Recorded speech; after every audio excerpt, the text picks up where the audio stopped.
Scan complete and enter to logbook. As of time of this transmission, 24 hours remain until the declassification of Samus Aran's latest mission upon the planet of ZDR.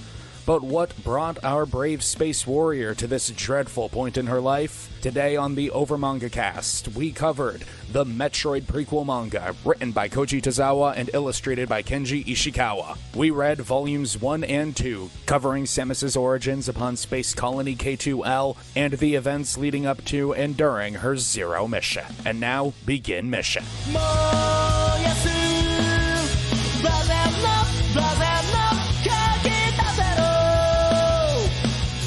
Welcome, everybody, to the OverMangaCast once again. My name is Sam, and here at the top of the episode, we like to talk about what our familiarity with the franchise is.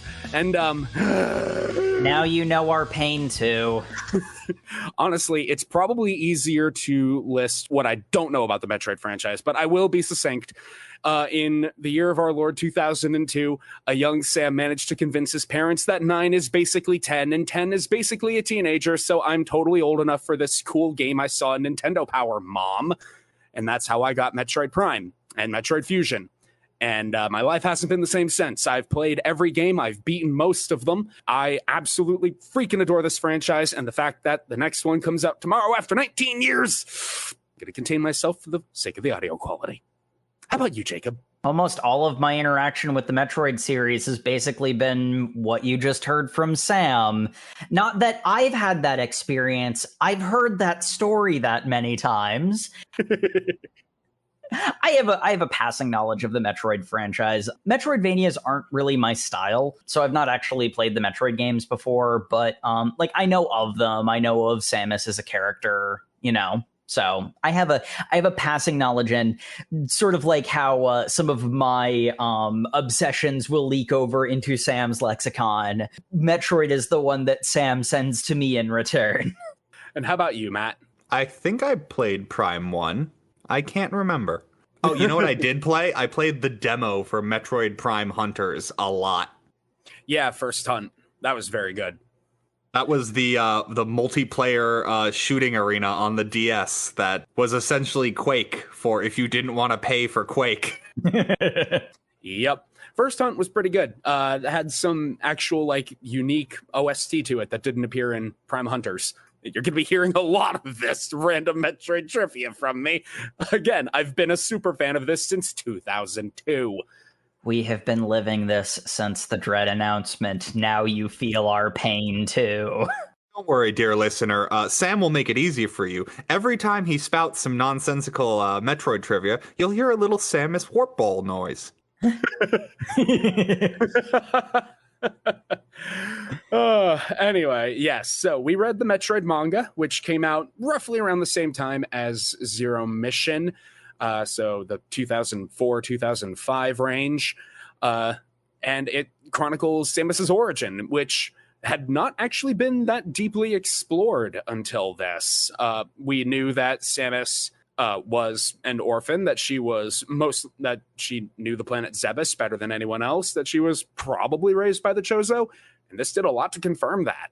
But we don't start there. We start with a flash forward before our flashback, as Samus, successful bounty hunter, completes another mission handily. And as she is making her way home, because, this last mission was such a cakewalk for her, she decides to reminisce on the past. We start off with the very recognizable Samus. This is less a commentary on Metroid and more a commentary on, because Nintendo has a lot of silent protagonist characters. The two that are the most prominent are Samus and Link, but one of the things I really appreciate about a lot of Nintendo games is that even when they do silent protagonists, they do have a noticeable personality. You could tell if they're being written out of character, even though they generally speaking don't speak. They lead you into this comic that is going to be exploring parts of Samus's life that you've never seen by showing a very recognizable face to Samus. Badass, stoic, easily handling things, supremely confident. And they show that version of Samus before they move into exploration of the character, before she is that recognizable way. This opening thing is Samus basically from Super. She's got the full big shoulders Varia suit, the same gunship, all that good stuff. Actually, it might even be post super pre-fusion, but okay, I'm not getting into this. we flash back to Samus's life on the space colony K2L, which it serves a very important function in the nascent Galactic Federation because it is a body rich with a fluorotite, a special compound that helps make spaceships go real fast. Zoom. I'm glad you pronounced it because like all of the actual like mechanics of it were totally made sense to me, but it's like here's the science fiction power source. Okay. Yep. And it was just the ship goes zoom stuff to me. The ship goes zoom juice. Yeah. And we don't see Samus to start off with. We're introduced to her parents, Rodney and Virginia Aran. Rodney is the chief of this mining operation, confidently directing his men to get all the stuff up on the ship and out for shipment. And Virginia is a standard caring anime mom. Does she have the side ponytail? I don't remember. No, she does not have the dead mom hair. She has the back ponytail because she needs to look almost identical to Samus, except with slightly darker hair. Yeah, I was about to say, she does actually have a hairstyle that Samus wears later on in the franchise, so... Yeah, they also have to establish that this stuff is, of course, explosive, because of course it is. Yep, it's very boomy. You do not want to jostle it. This will come up later. And, of course, we have to cut to our main character, little Samus, age 3, absolutely adorable, off in the woods making friends with the wildlife. And if you're ever wondering, how do we know she's age 3? Because Samus will tell you her age every time she introduces herself, and I thought that was hilarious. Well, it's also a very 3-year-old thing to do. I met Samus Aran, 3 years old. She's so precious, this tiny bean. But yeah, her backpack was stolen by a little rabbit-looking alien thing and was taken up into a tree. But before she can get it back, the Chozo have touched down, and her friends say, hey, weird aliens are here. Come take a look. And so she does. We get mostly introduced to Old Bird at this point. He is what his name says. Yeah, he's an old bird. He is a very aged Chozo, feathers, beak, the whole 9 yards. Yeah, Chozo anthropomorphized bird person aliens, for those of you who don't know. Again, you hopefully you've done the reading, but I'm just gonna get this out of the way. If you ever have a question about Metroid lore, bird magic. That's the answer. It's bird magic. You're not wrong. But Samus, in her eagerness, bumps into Old Bird, who, being the kindly old grandpa that he is not at all perturbed by this. And he and Samus quickly become friends. I love the bit when they're introduced. He's like, you can call me by my name. Among the Chozo, I am known as Old Bird. But seeing as you are a child, I would not mind if you called me Grandpa Bird. That would be fine, too. Yep.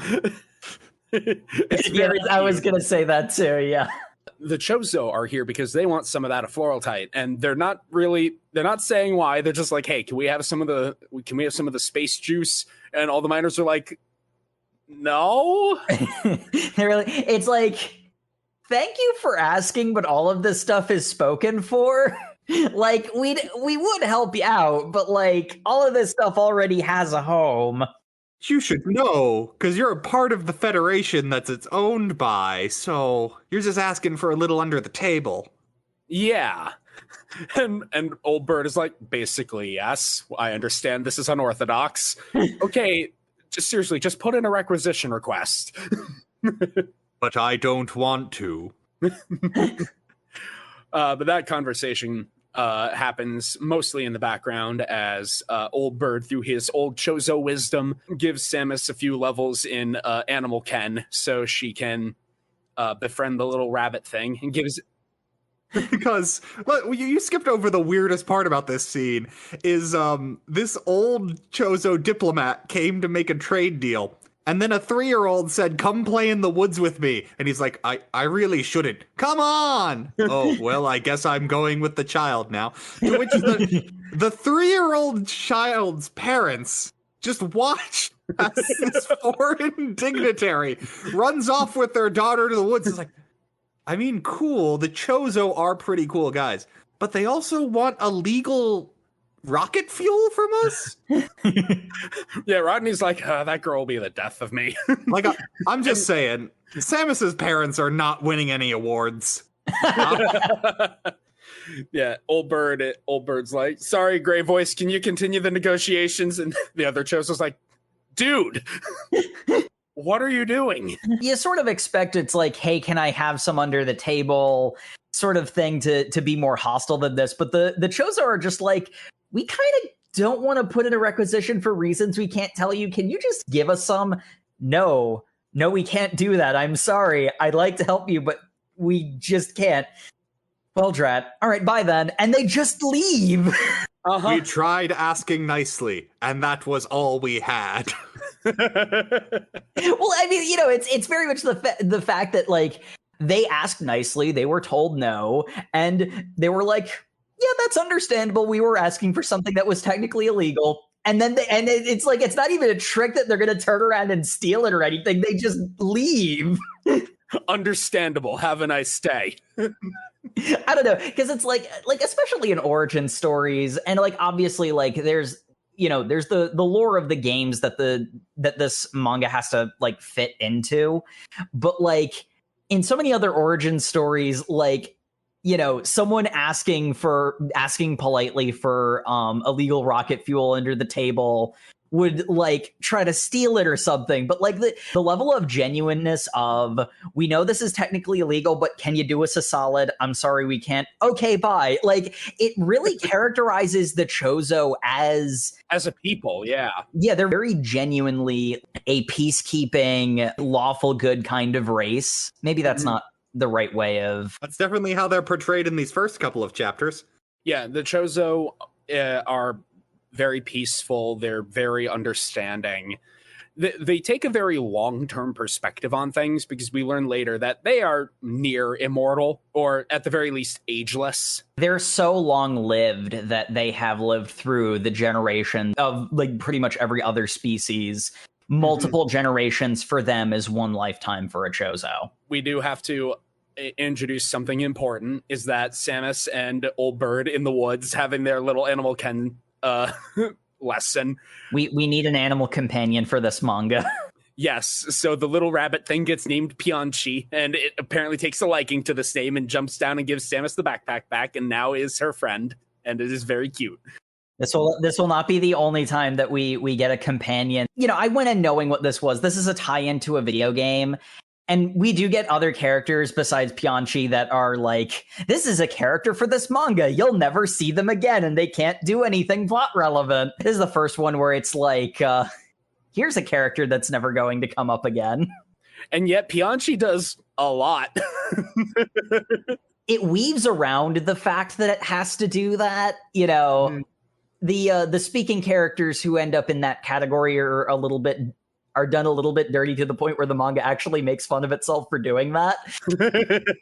It knows its constraints and is like, you know, rolls with it, which that's the best way of handling that issue. It's the most you can ask for a tie-in manga, yeah. But the Chozo are like, understandable, have a nice day, and they leave. And they're like, so what are we going to do? We need the rocket fuel. Yeah, we'll have to figure out something else. After all, we cannot allow Metroid to remain unawakened. Dun, dun, dun. Title drop. But unfortunately, the next group that comes in who wants a little super rocket fuel under the table, they're not as accommodating as the Chozo. Nope. Space pirate time. And oh boy, can I just say, when this manga decides to do glamour shots, it does glamour shots really good. And Ridley's first panel is so intimidating. I guess I'll bring this up now, because I was going to bring this up a little bit later. It does glamour shots of Ridley consistently really well. Yeah. Teen Samus has some issues with the art. Yeah. I kind of knew this going in, but like, this is a pretty cheaply made tie-in manga. The thing that stood out to me is that clearly the people who were working on it had a passion for what they were making. And like, I appreciated that, but like, you can kind of see in some places where it's the cheaply made tie-in. It's usually specifically teenaged Samus because it's like more stylized faces aren't really a problem. A character we'll meet a little later, Adam. They tend to do like moodier, shadowy kind of shots for him, and those seem fine. But when they just try to do like Samus's face, just like in establishing shots, that's the cases where like the proportions will get a little bit weird. I think that's mostly a problem with like trying to get a design for a teenaged character, because you for like 3-year-old Samus, you have a lot of leeway. You're just like, okay, I need a blonde little girl. If we call her Samus, that's it. Teenage Samus, you have to look like someone who's growing into adult Samus, but isn't quite there yet. So you've got like a weird middle ground you're trying to be consistent with. That's the problem with like drawing up to an established character. Like, yeah. You have to show the transition point when you're the one making up the transition point. No, it has to be recognizably Samus, but also teenage Samus. And like, no one really knows what that looks like. So I get the feeling they kind of aim for the middle and really they just kind of went for it. And yeah, because that's the other thing. Like the way that I took it when I was reading it is that maybe like non-stylized human faces weren't exactly the mangaka's strength. But from that perspective, it's also worth noting that I think the only other normal human that we see is actually Adam. So it's entirely probable that that's actually more to the point what the issue is. The point of that is there are places where you remember the context in which this was made, but like it doesn't take away from it. So speaking of taking away from it, Ridley's attacking the planet? Yeah. The space pirate attack on K2L happens pretty quickly after this, because Ridley's like, why'd the Chozo go there and just leave? Lord Ridley, we're detecting large amounts of a fluorotide on the planet. Oh, well then, I suppose it's mine now. Tell me I'm too big to be in Smash, will you? Well, I'll just Smash. We have Ridley realizing what's going on, and we smash cut back to the planet where alarms are sounding because the space pirates are coming. Send an emergency transmission to the Federation police. They're coming. We have to hold out. That doesn't last very long. No, it doesn't. One of my favorite pages in the manga, because it's just, a peaceful scene of Samus and Pianchi playing in the woods. And then there is a boom, a mushroom cloud in the distance. Samus looks a little confused. And then the shockwave hits. It applies an appropriate amount of dread to the situation as Ridley displays his bloodthirstiness, saying, I literally don't care what you do so long as we get the goods. Murder all of them. Have fun with it. And the pirates go to work. It is quite gruesome. But that all happens off panel. Well, there is a panel of it, but yeah. This one doesn't show the graphic violence that some of the other ones that we've reviewed on this podcast have. Which is great, because we get the nice heartwarming scene of little Samus trying to make friends with Ridley. Well, yeah, because she just learned from Old Bird that, we may look different, but, we're still people. And I actually love this scene because Samus doesn't know that Ridley is the attacking force. She doesn't know that he's the cause of this chaos. So she's like, I'm scared. He must be too. Don't worry. We can be friends, and we'll find my parents. We'll stay safe. And then Ridley is like, that's real cute, kid. Die. I got the weirdest Jurassic World Fallen Kingdom vibes from this and another scene. It's something that they established very early on, and it's a case where they both show and tell. Like, they basically outright tell you that Ridley is a sadist. Yep. He enjoys inflicting pain on things. Like, it's not just a matter of he wants the valuable thing because money. It's not just that he has like some kind of like deep-seated hatred that he's inflicting, like he's projecting onto others or anything. No, he just likes hurting people. He likes hurting. He likes killing. And the way that he smiles reminded me of the way that the Indoraptor smiles in Fallen Kingdom. And it's like making such a non-human face express such a thankfully rare human expression so well. Like, I was a bit disparaging of the teenage Samus's face, but man, Ridley looks amazing in this. The only thing is, when they do Ridley in shadow, because he is black, sometimes it can be hard to see, like all of him, which is kind of the intention with those. But I feel like there are a couple of cases when he's in shadow, it goes too far. But like, man, he's so expressive, like for this like raging pterodactyl monster, he's such a character.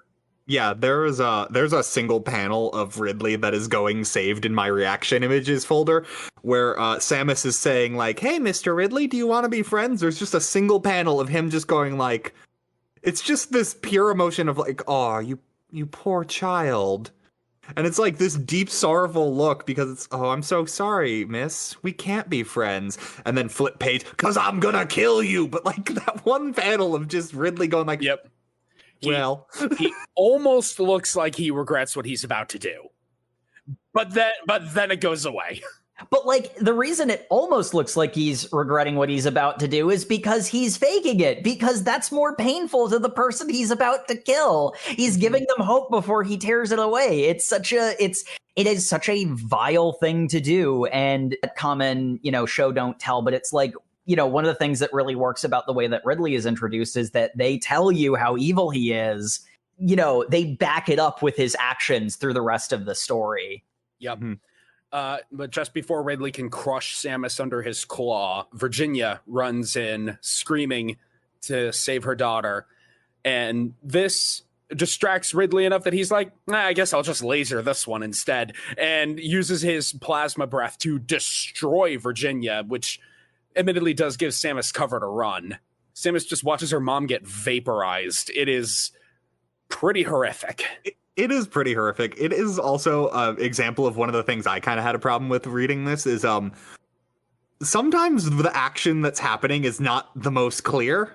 Yeah. Because like that page in particular, the mom runs from like way off screen in like a manner of time that just doesn't seem to track.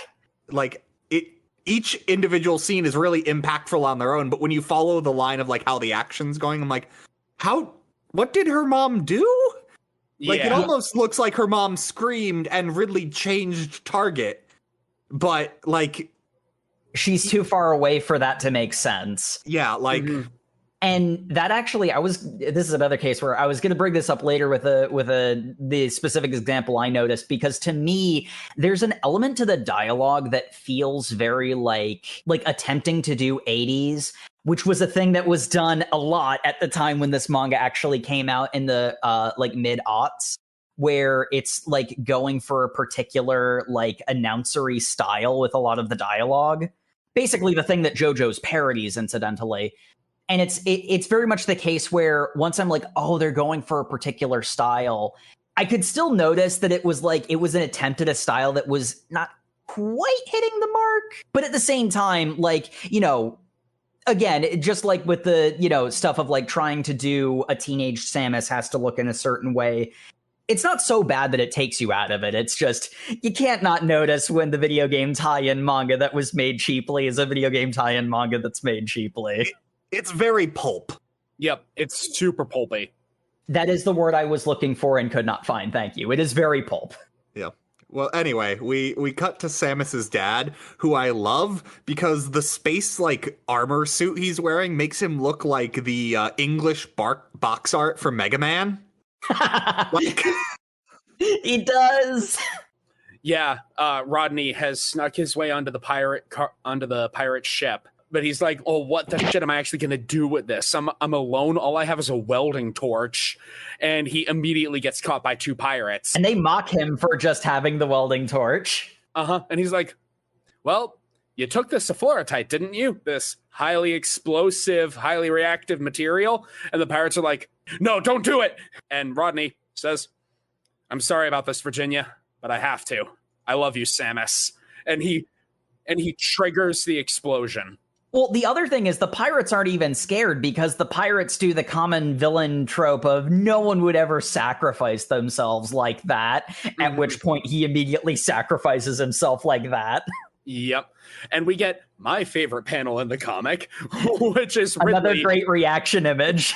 Ridley seeing this explosion going, what? Why is my ship on fire? Oh, Ridley, you don't know how often you'll have to ask that. It just feels like that's the perfect reaction image to so many things in everything. Why is my ship on fire? And again, like personifying such an inhuman character, he's like, what? Wait, what? Like, how did that happen? It's one of those. It's one of those like you looked away for 2 seconds and then everything's gone to madness. Burning ship crashes onto Ridley, consuming him in flames and killing the evil for good. Good job, guys. We did it. Ridley's no more. Yeah, it's such a pity. I really like that character. They could contrive a way to have him show up later again in every single Metroid game. In 70% of of the games of the franchise. Oh, I have it. I have a list in the outline. But we cut from that to the Chozo having received the distress signal, returning to K2L too late because everything is ash. And they are walking through mourning what happened to the humans. But there is one person left, one person looking for their mama and papa. Yanchi. And Samus. And Samus. And the Chozo find our young hero. Being the kind souls that they are, they take her in. Well, Old Bird takes her in. Yeah. Grey Voice is... I'm mixed on the characterization of Grey Voice in this manga. I'm going to have a whole thing about particularly Old Bird and Grey Voice, but the point where it's relevant, I'm saving it for then. So I do have some stuff for that. The next chapter, I'm really in Grey Voice's corner, because essentially Old Bird takes Samus with them to their planet Zebes. Mm-hmm. How is she gonna survive? Yeah, Grey Voice is just like, buddy, you bought a desert plant. We live in Seattle. The humidity alone is going to kill it within like 3 days. Why would you do this? Go find another planet and drop it there. No, it lives with me now. It's my bird daughter. And the easy and completely rational solution to this is bird DNA. That will fix the problem. We will now hybridize her with the Chozo. Have you read My Hero Academia? It's kind of like that, but with machines. Also, Matt, I am happy that you pronounced Zebes correctly. I took a stab in the dark. I would have done Zebus, which I'm guessing is the wrong way. You wouldn't pronounce the second E then. Mm-hmm. That's true. It'd be Zeebs if you were trying for that. So yeah. Zebes. I don't know. I kind of like Zeebs, actually. I think I'm gonna Zeebs call is it pretty that. good. Yeah, I think I'm going to switch to that as well. So we go to Planet Zeebs. God damn it. Anyway. We get introduced to Mother Brain. We get introduced to a Gladys-style robot that says it's Mother Brain. Oh my god. Yeah. Okay, so see, I didn't get Gladys vibes. I'm like, hi, Hal 9000. I didn't know that's what Mother Brain was. That's probably the reference, actually, but... Yeah. Oh my god.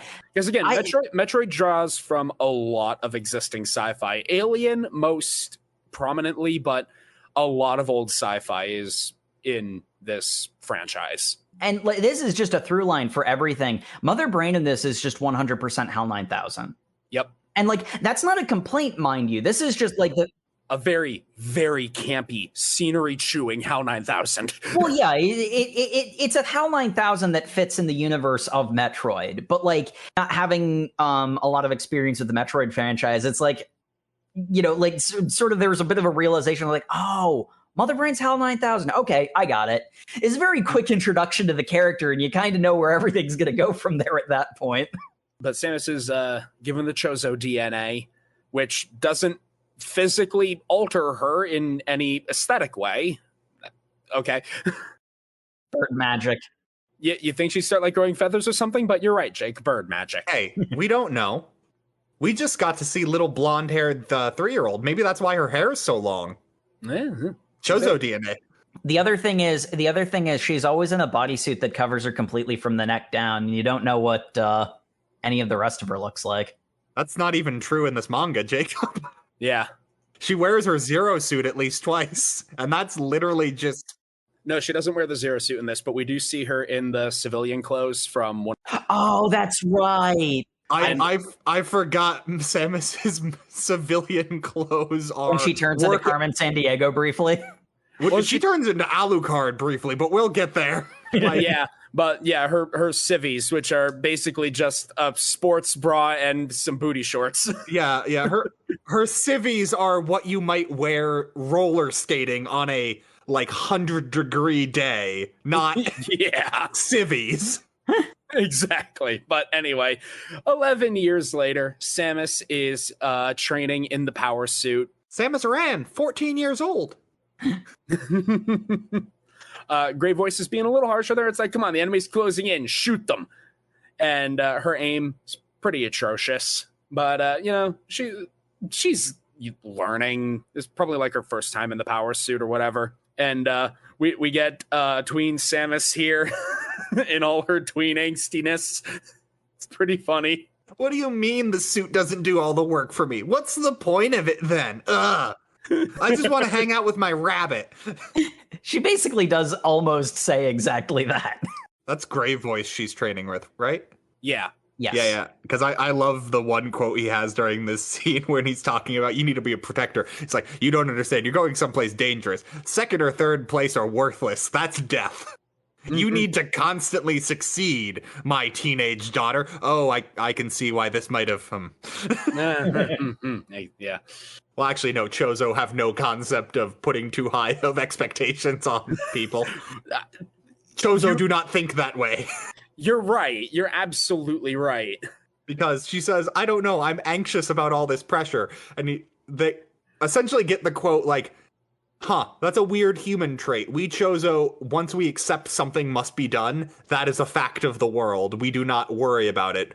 What a weird thing you're doing. Yeah.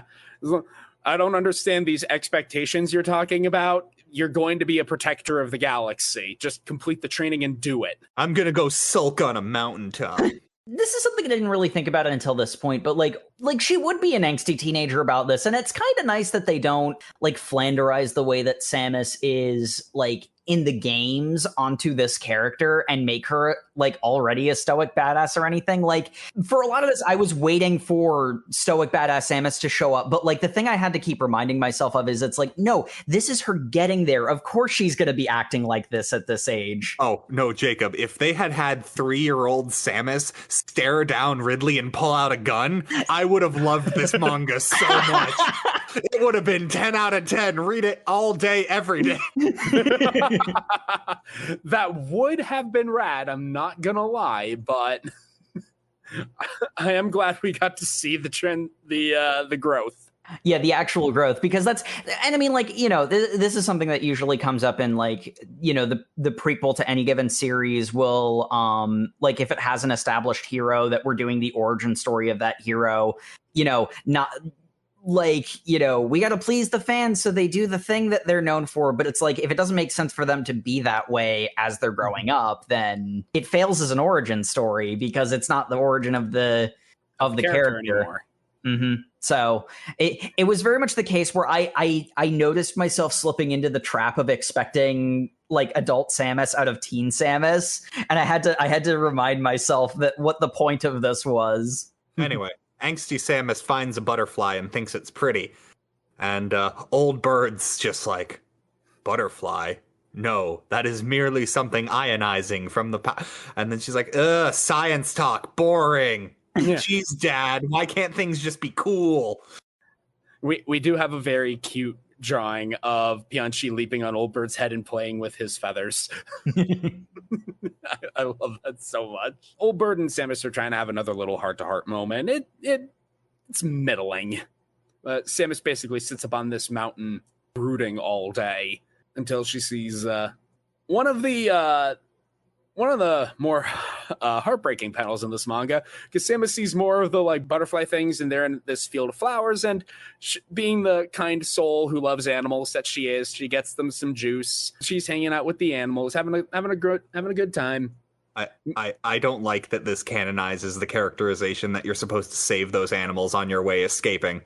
You gotta just leave them to die. Planet's The blowing up. animals are in fusion. It's canon. No, she left them to die because she's a cool bounty hunter who doesn't care.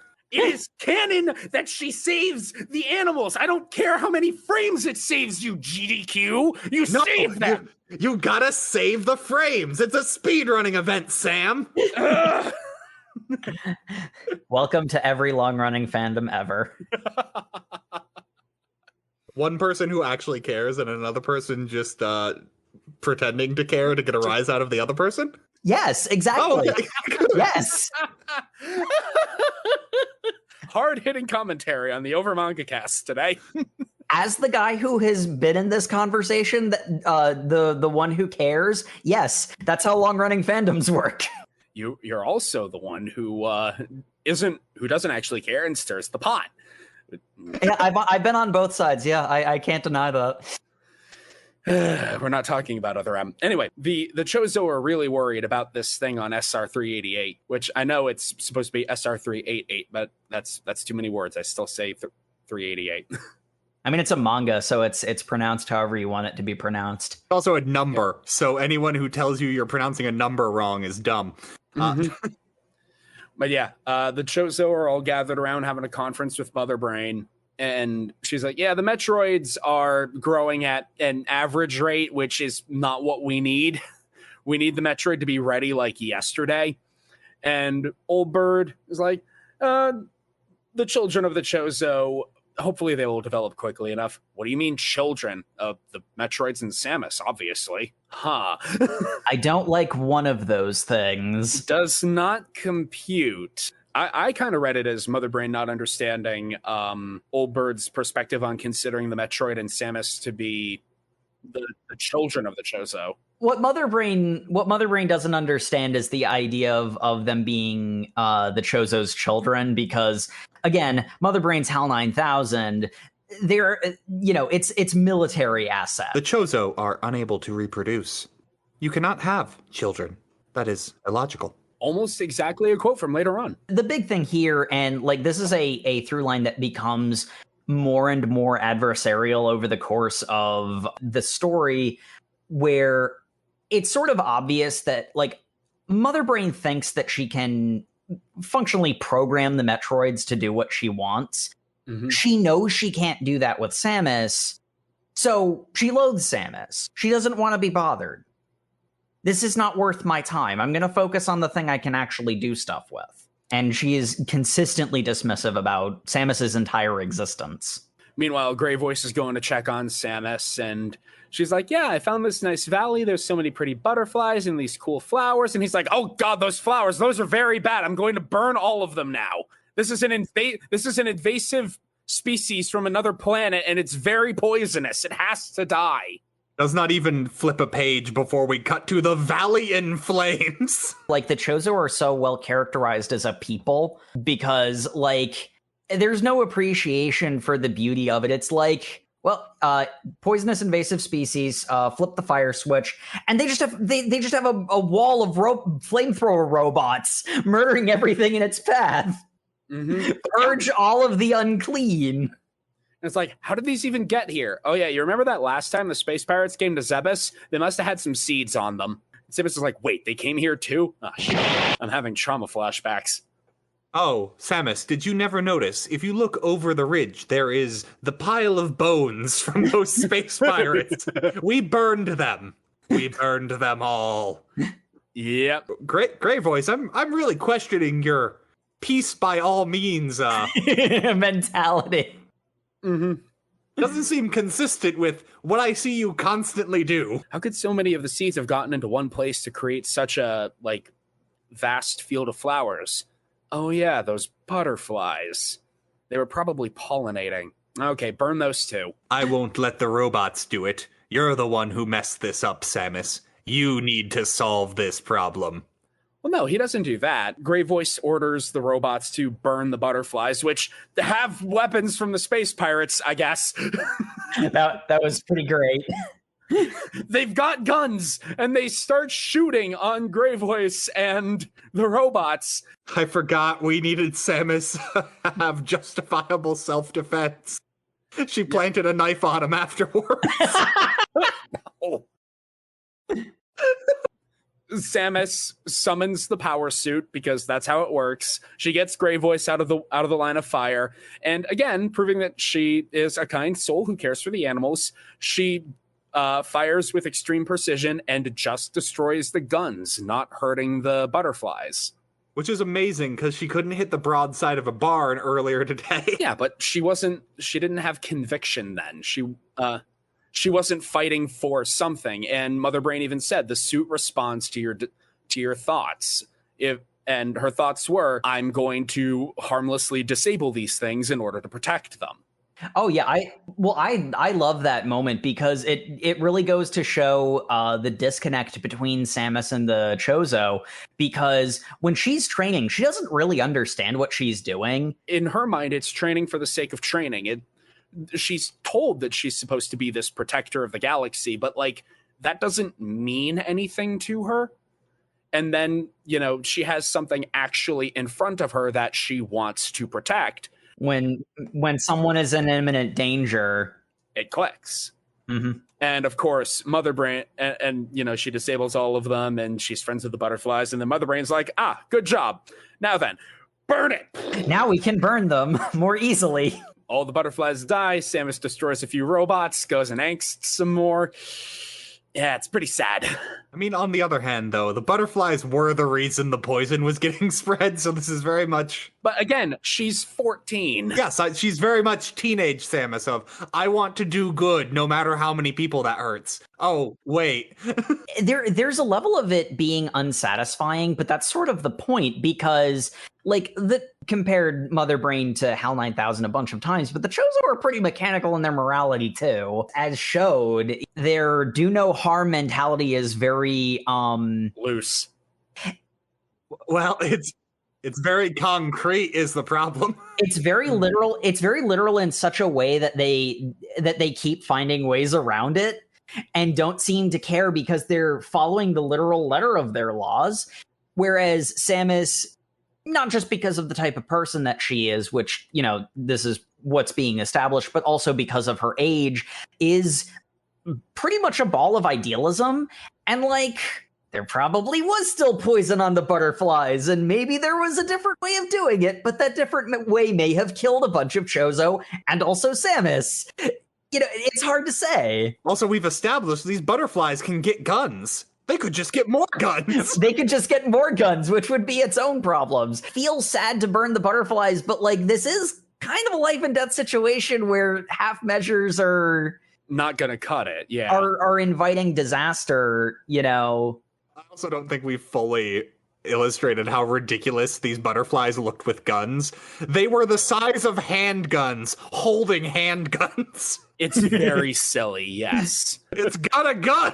It's got a gun! This almost reads like propaganda by the Chozo after the fact. No, look, they were armed. Oh my god. Look, I'm not saying that the Chozo have a checkered past, but from everything I've seen in playing this whole franchise and also what I've seen of the previews of Dread. They've never planted guns on the dead bodies of butterflies to justify self-defense. No, I'm not. I'm saying I don't put it past them. No, see, here's what's happening. When the Chozo disappeared in the backstory of the Metroid games, they didn't disappear. They just spent that long editing the security footage to put the guns in the butterflies' hands. Oh my god. Anyway, another brief time jump. The space pirates are out committing war crimes, and the Galactic Federation is like, what are we going to do about all these war crimes? I don't know. I feel like more could have been done with the Federation's place in all of this, because I feel like they were building to something that never really happened, which I'm pretty sure that's because it happened in Metroid games. One of the things that I kind of wish of this is that I kind of wish it continued and just did a, air quotes, canonical version of the Metroid games, because then they wouldn't have to like set up plot threads that don't get addressed by the manga. Oh, what? You don't like the squad of not Link, the Ape Man, and Samus solving police crimes? There's this guy who's obviously trying to turn the Federation into an empire. And then there's the guy who's like, you're obviously trying to turn the Federation into an empire. What if we didn't do that? Well, then the space pirates will kill us. It does have a lot of I am the Senate energy. Well, and that never gets entirely solved, but like what I was thinking and that I kind of knew wasn't going to happen just because, again, this is a tie-in to a video game series, almost like the idea that the one who is like, you know, preaching pacifism is actually the one who's just looking for a justification for violence. Because I kind of expected the other Federation member who was decrying the warlike one to like pull something in the end, which never really manifests. Basically, what this is setting up is for Metroid, like, the Federation is a governing body that definitely can do things, but is overall just inept. Because that's the little I know about the Metroid games is Samus is a bounty hunter because the Federation can't actually do that. Like, The Federation is too slow is sort of the way I perceived it. The Federation is slow. They are clumsy, and not in like a bumbling way, in a we're just a bull in a china shop kind of solution way. And the Federation has a lot of corruption in it, which doesn't really get translated very well into Western localization, but that's like an entire plot thread in Fusion stroke Other M, that there is a very militant and warlike and a specific faction within the Federation. And that's why I say that a lot of the stuff with the Federation, like senators, I kind of feel like that's building into specific things that happened in Metroid games, which really, and you know, like thinking of it from the perspective of just this manga as an isolated piece of media, I kind of wish it continued into the games so that those plot threads could actually get addressed and not just be left hanging. honestly, same. yeah, as someone who's like kind of only barely aware of Metroid lore, every time we were talking with Federation officials, I kind of just glossed over it because I'm like, this isn't enough information to really latch on to anything solid. I assume it means a lot more to someone who knows the lore a little better, but like if I'm only reading this, which terrible idea to read a tie-in comic when you know nothing about the source material, but like there's nothing for me here when... If you're looking for a solution to that problem, I do feel like I would not be opposed to this manga continuing into doing the Metroid games themselves. That would alleviate that problem, but as it is, it's a tie-in, and, you know, when you go in knowing that, it's not like it, you know, it doesn't blindside you with the fact that it's a tie-in. You know what you're getting. But the space pirates are doing all these war crimes. Well, we've got the Federation police out working on it, like this main character over here. And we cut to Samus and her squad on a distant Federation planet where the pirates have taken over. Planet Jigrad. It's almost certainly Jigrad, but Jigrad's pretty great. Jigrad's pretty rad. That's a pretty rad jig you got going on there. And speaking of those characters that were made specifically for this manga to round out the ensemble cast, hi guys. Yeah, we have Not Link. not Link. Yeah, The Hylian. Like, he's just a Hylian. It's weird. he's got the little pointy ears and everything. And then we have Big Monkey Man Malk. Again, it's like they're good characters, but because they're not in the games, They're not really allowed to do anything. they're not allowed to do anything. Like, Not Link, I think, is there for comic relief. I just don't think anything he does is funny. Yeah. So, I take that back. In one panel, Not Link turns into just a solid set of teeth over his entire face. That was pretty funny, but also confusing. We'll get to that. But yeah, they're on a scouting mission. They're just here for reconnaissance to get an idea of the pirates' strength in numbers. And they see that the pirates have set up this arbitrary and cruel system. They've taken the people of this planet as slaves. And if you're not tall enough to work, then I guess we got to execute you. And it's just a way to kill children and be cartoon villains. Because that is the only entertainment we have on this dust ball of a planet. Mm-hmm. They even say that. They have absolutely no subtlety or shame about it. They're even like, don't worry, kid. This is gonna hurt a lot. Make sure to scream real loud. Please, stop murdering children. You've murdered so many children already. Samus, not willing to let the same thing happen to this kid that happened to her home planet, leaps in and is like, you're all under arrest. I'm with the Federation police. Pretty strong take. I don't think the pirates are gonna listen to that, but okay. I love how not Link on the sidelines was just like, we're just supposed to observe and report. So the Federation police is useless. Good. Well, it's not only that, but it's also we're only supposed to observe and report, which means the main character is going to jump in and fight anyway. Got it. I know where this scene is going now. Yep. I like how he's confused. Like Samus moved so quickly. He's like, wait, when did she get down the, oh, geez. Okay, let's get in there. Well, maybe we don't need to get in here. Samus literally just killed like 6 guys all around her. Nope, Samus is just really good at killing everyone around her constantly. Yeah, she's exceedingly powerful. So Samus kills all the pirates that are holding this young girl hostage.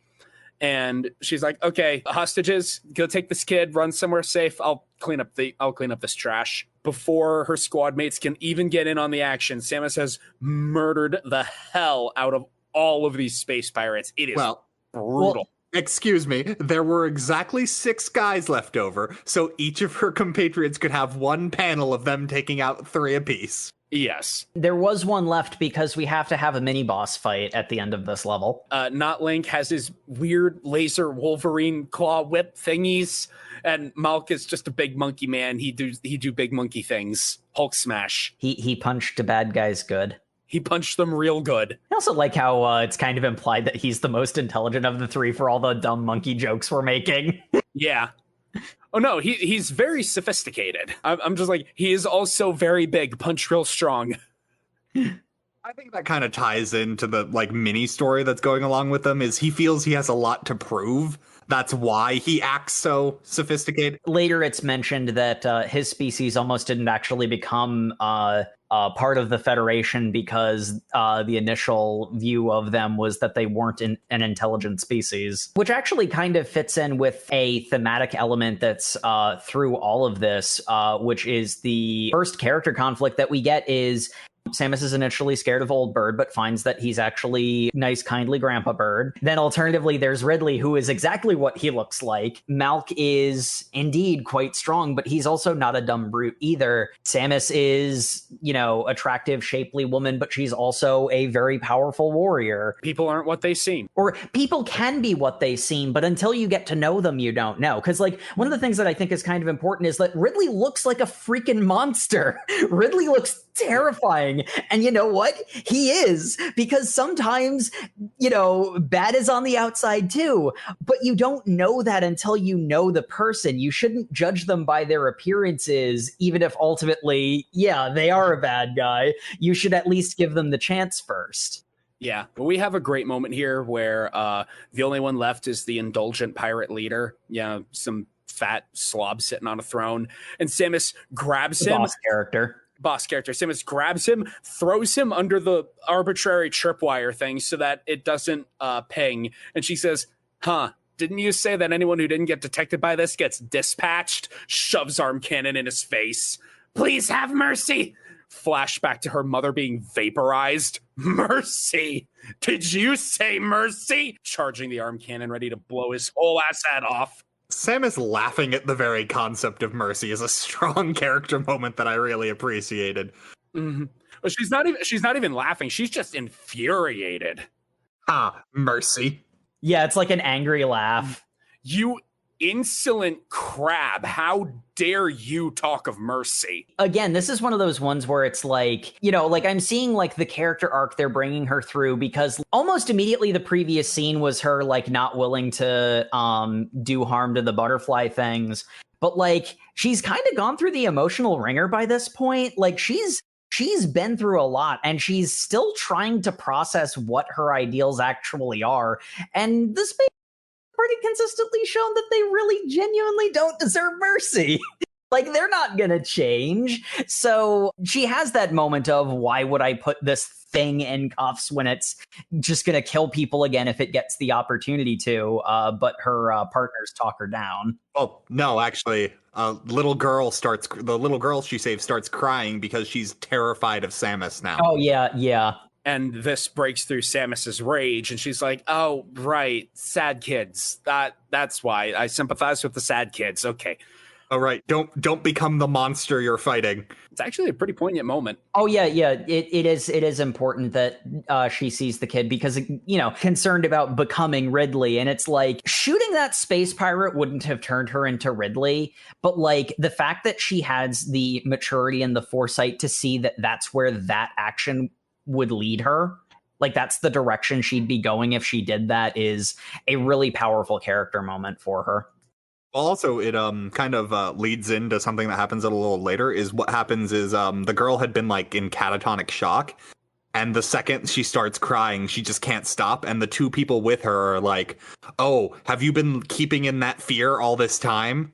Like, yeah. and then we get like the really poignant thing of Samus glaring at her and just going, "It's over." Samus handcuffs the pirate leader. Is like, "In the name of the Federation Police, you're under arrest. By Federation law, you have the right to a trial. Never mind those guys I extrajudiciously murdered back there."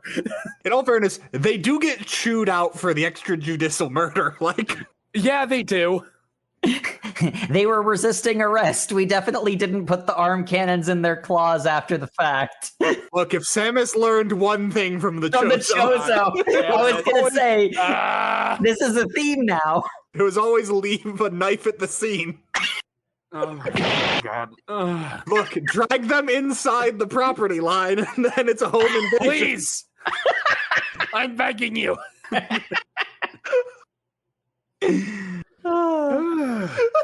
And not Link is like, "Chief, we saved kids. Are you really going to chew us out for this?" "Yes, I am." Okay. That's a pretty great moment, too. That's pretty great. But we have a nice touching moment between the kid, whose name is Damara, and Samus. And Samus is like, "Nah, thanks, kid. You helped me not become the monster that I'm fighting. You helped me with the real stare into the abyss moment. I appreciate that." This was the moment where I noticed the pulpiness of it, because like the way that the dialogue was written was a very like exposity sounding, and I'm like, oh, they're going for that style. Okay, now the dialogue, doesn't feel weird. I get what they're going for. Also, I just really want to point out, because this was one of the things I made a note of when reading. When Samus is talking to this girl, who is like a 9-10-year-old girl, she picks her up and then proceeds to cradle her like a baby. And it's such an awkward pose, because this girl is much too large to be doing this to. Yeah. It's a little weird. Repressed emotions is definitely not something that is tied into Samus as a character. We'll get to that. I've got words about that one. Yeah, definitely not. That's not a thing at all. Why would you ever consider that? But excuse me, we get introduced to my main man on the next page. General Adam Malkovich! Whose face is drawn in a completely different style than every other character. He does have a bit of the All Mights going on. Like, can you really blame me for thinking that it was a face thing and not just specifically Teen Samus? Not to unpack any other weird issues that might be going on here. He looks like he's drawn as an American-style comic. We've only seen one other character drawn in that style, and that's Samus's father. His cheekbones are extremely sharp. Look, I'm not saying anything shaped Samus's preference in men, but don't get the shippers going, okay, Matt? I'm sorry, one of those ships seems pretty canon in this. Anyway, I am not ranting about Other M today. We are not doing that. We're talking about the manga. I've never played Other M. I just know that there's definitely some romantic tension between the two. Later on, more so, but I'm not arguing that there isn't. I'm just saying that I have feelings about Other M, which Adam is a prominent character in. Anyway, we're not talking about Other M today. We're talking about the manga. Listen next week as we read the Other M manga. There isn't one of those. Oh, Thank Aw. you, Chozo. So yeah, Samus is philosophizing with the crew about the nature of power and authority. We do get a great shot here where Adam and Samus are staring each other down across the panel, both looking incredibly serious. I do love this image. The two of them glaring at each other while everyone else is being cartoon manga characters. you know, we're police officers. The army can't tell us what to do. Yeah. Shut up, not Link. No one likes you. The Federation Hawks are using the success of this mission to be like, yeah, screw the space pirates. Anyone who stands against the Federation is going to get their asses beaten the same way. Why do we even have police? Why don't we just have the Federation Army enforce all our laws? Yes, some kind of troopers that come in like a storm. Meanwhile, Old Bird is watching this like, yeah, I'm not really impressed. We've got bigger concerns in the galaxy, right, Pianchi? Wait, why is Pianchi here? He is my son now. Old Bird, we've been meaning to talk to you. You're adopting a lot of children. I'm old and a bird. Hence my name. I am a bird, therefore empty nest syndrome. Don't question it. Yeah, the Chozo are all gathered around talking about how, the Federation, I know we helped create it, but it's kind of gotten out of hand as a method of establishing peace. It's not exactly what we planned for. It's not really destroying anything yet, but we're definitely going to have to keep an eye on that because that can go bad fast. Yeah, we got to keep an eye on it, but right now I'm a bit more concerned about SR-388 and the X because, we got to set up that little chestnut. A parasite so vile that it does not even have a name. We call it X. What? That means it has a name. You just named it. Yeah. You had a whole thing in the beginning about how when you give something a name, you give it power. So you said that to Bianchi, and now you've given this thing the name of X, which is a really cool, badass name. Floating gelatin parasite that slithers its way into organic life, rapidly multiplies like a virus, consumes the DNA of the thing, and kills the host, and is then able to perfectly mimic it. Truly a terrifying predator. And of course, they bring in their solution to this problem. Once again, title drop, the Metroid. An equally bad parasite that if it got out would do equal damage, but is the perfect predator to this one thing. If you just send a larger predator to hurt a smaller predator, that's like trying to fix your snake infestation by letting loose a bunch of snake-eating bears. Or like introducing a bunch of cats to New Zealand. This is a dumb that the Chozo have done. The story knows it's dumb, and the Chozo are narratively strung up for this. But the one thing that I can't help but notice is, once again, so weird. I get Jurassic World vibes from this. Because they designed the Metroid to be programmable, and that's why they thought it was a good idea to send a predator after invasive species, which literally never works. They thought they were sending in something that they could control, but they built the Metroids to be as predatory as possible. So, of course, they're going to display hyper-carnivorous tendencies and get out of control. You know, like if you try to create a zoo attraction by combining all of the most deadly predatory animals' most deadly features into one creature, of course it's going to get out of control. You've built a thing that only is capable of killing. What did you think was going to happen? I thought it would kill only our enemies. Look, I'm not saying that the arrogance of the Chozo is a running theme in this franchise, but the arrogance of the Chozo is a running theme in this franchise. I really liked it, and like again, I mean, I'm a big Jurassic Park franchise fan, so make of that what you will. But the parallels between the Metroid and Indominus, I really enjoyed that because I can totally understand how the Chozo were dumb enough to make this decision. They thought they had the Metroids under control. They thought they were a radio-controlled drone they were sending in, but they weren't. They're alive, and that's how they got out of control. And I really appreciated that. I was trying to find the next part, but I literally don't know how this transitions. Their meeting is literally just interrupted by giant space pirates are here now. They're wheeling out the Metroid to show Mother Brain this is the adult one that we bred, and then it's implied that one gets loose because the pirates attack, which never really comes to anything. I guess it explains how Mother Brain got it, which is something you kind of need to know the plot of the original Metroid game. Which, in all fairness, this assumes you know the plot of the original Metroid. Like, That's sort of the case where kind of what I expected of that Metroid that they had wheeled out, because like the plot of the original Metroid is that Chozo put the Metroids on SR388 to take care of the X. I kind of thought that the Metroid that they had wheeled out to Mother Brain when the space pirates attack was going to get loose and Samus was going to have to fight that at some point, but that never actually happens. Because like this isn't the Metroid that was on SR388. That had already happened. It had to, because everything gets destroyed right now. So yeah. Oh, actually, unless they did it while the Chozo were working with the space pirates, which comes up real quick. Yeah. Quite frankly, there's enough space in the timeline that it doesn't matter the exact sequence of events. But it's also not super clear on the exact sequence of events. At some point, the Chozo did their thing where they came down to a planet, saw a local problem, wiggled their science fingers at it, and said, "And now I must go." And they left. And then whatever species they just uplifted is left sitting there with dangerous technology.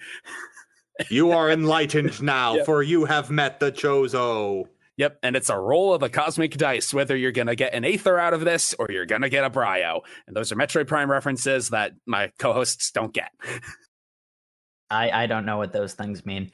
I'm just basically what I'm saying is I was kind of expecting that the Metroid that was still on Zebes was going to get loose on Zebes and that Samus was going to have to fight it, which again didn't happen. Nope, space pirates show up. Because like there's a dramatic shot of the glass case that it's in being cracked, and then we never see the damn thing again. Like, yeah, no, space pirates show up with a big honking ship and some sort of micro black hole technology to break the planetary shield. Using multimodal reflection sorting. Yeah, it's a kind of a Star Trek moment of just techno gobbledygooking. They techno babble at each other until one side wins. Yep, and Ridley's like, "All right, now turn off the black hole before we destroy the entire planet. Attack!" We get a very cool shot of Ridley looming over all of Zebes as this big hungry monster. Oh yeah, Ridley's still alive, by the way. He's also too big to be in Smash now, for he is the size of the planet. It's a dramatic metaphor.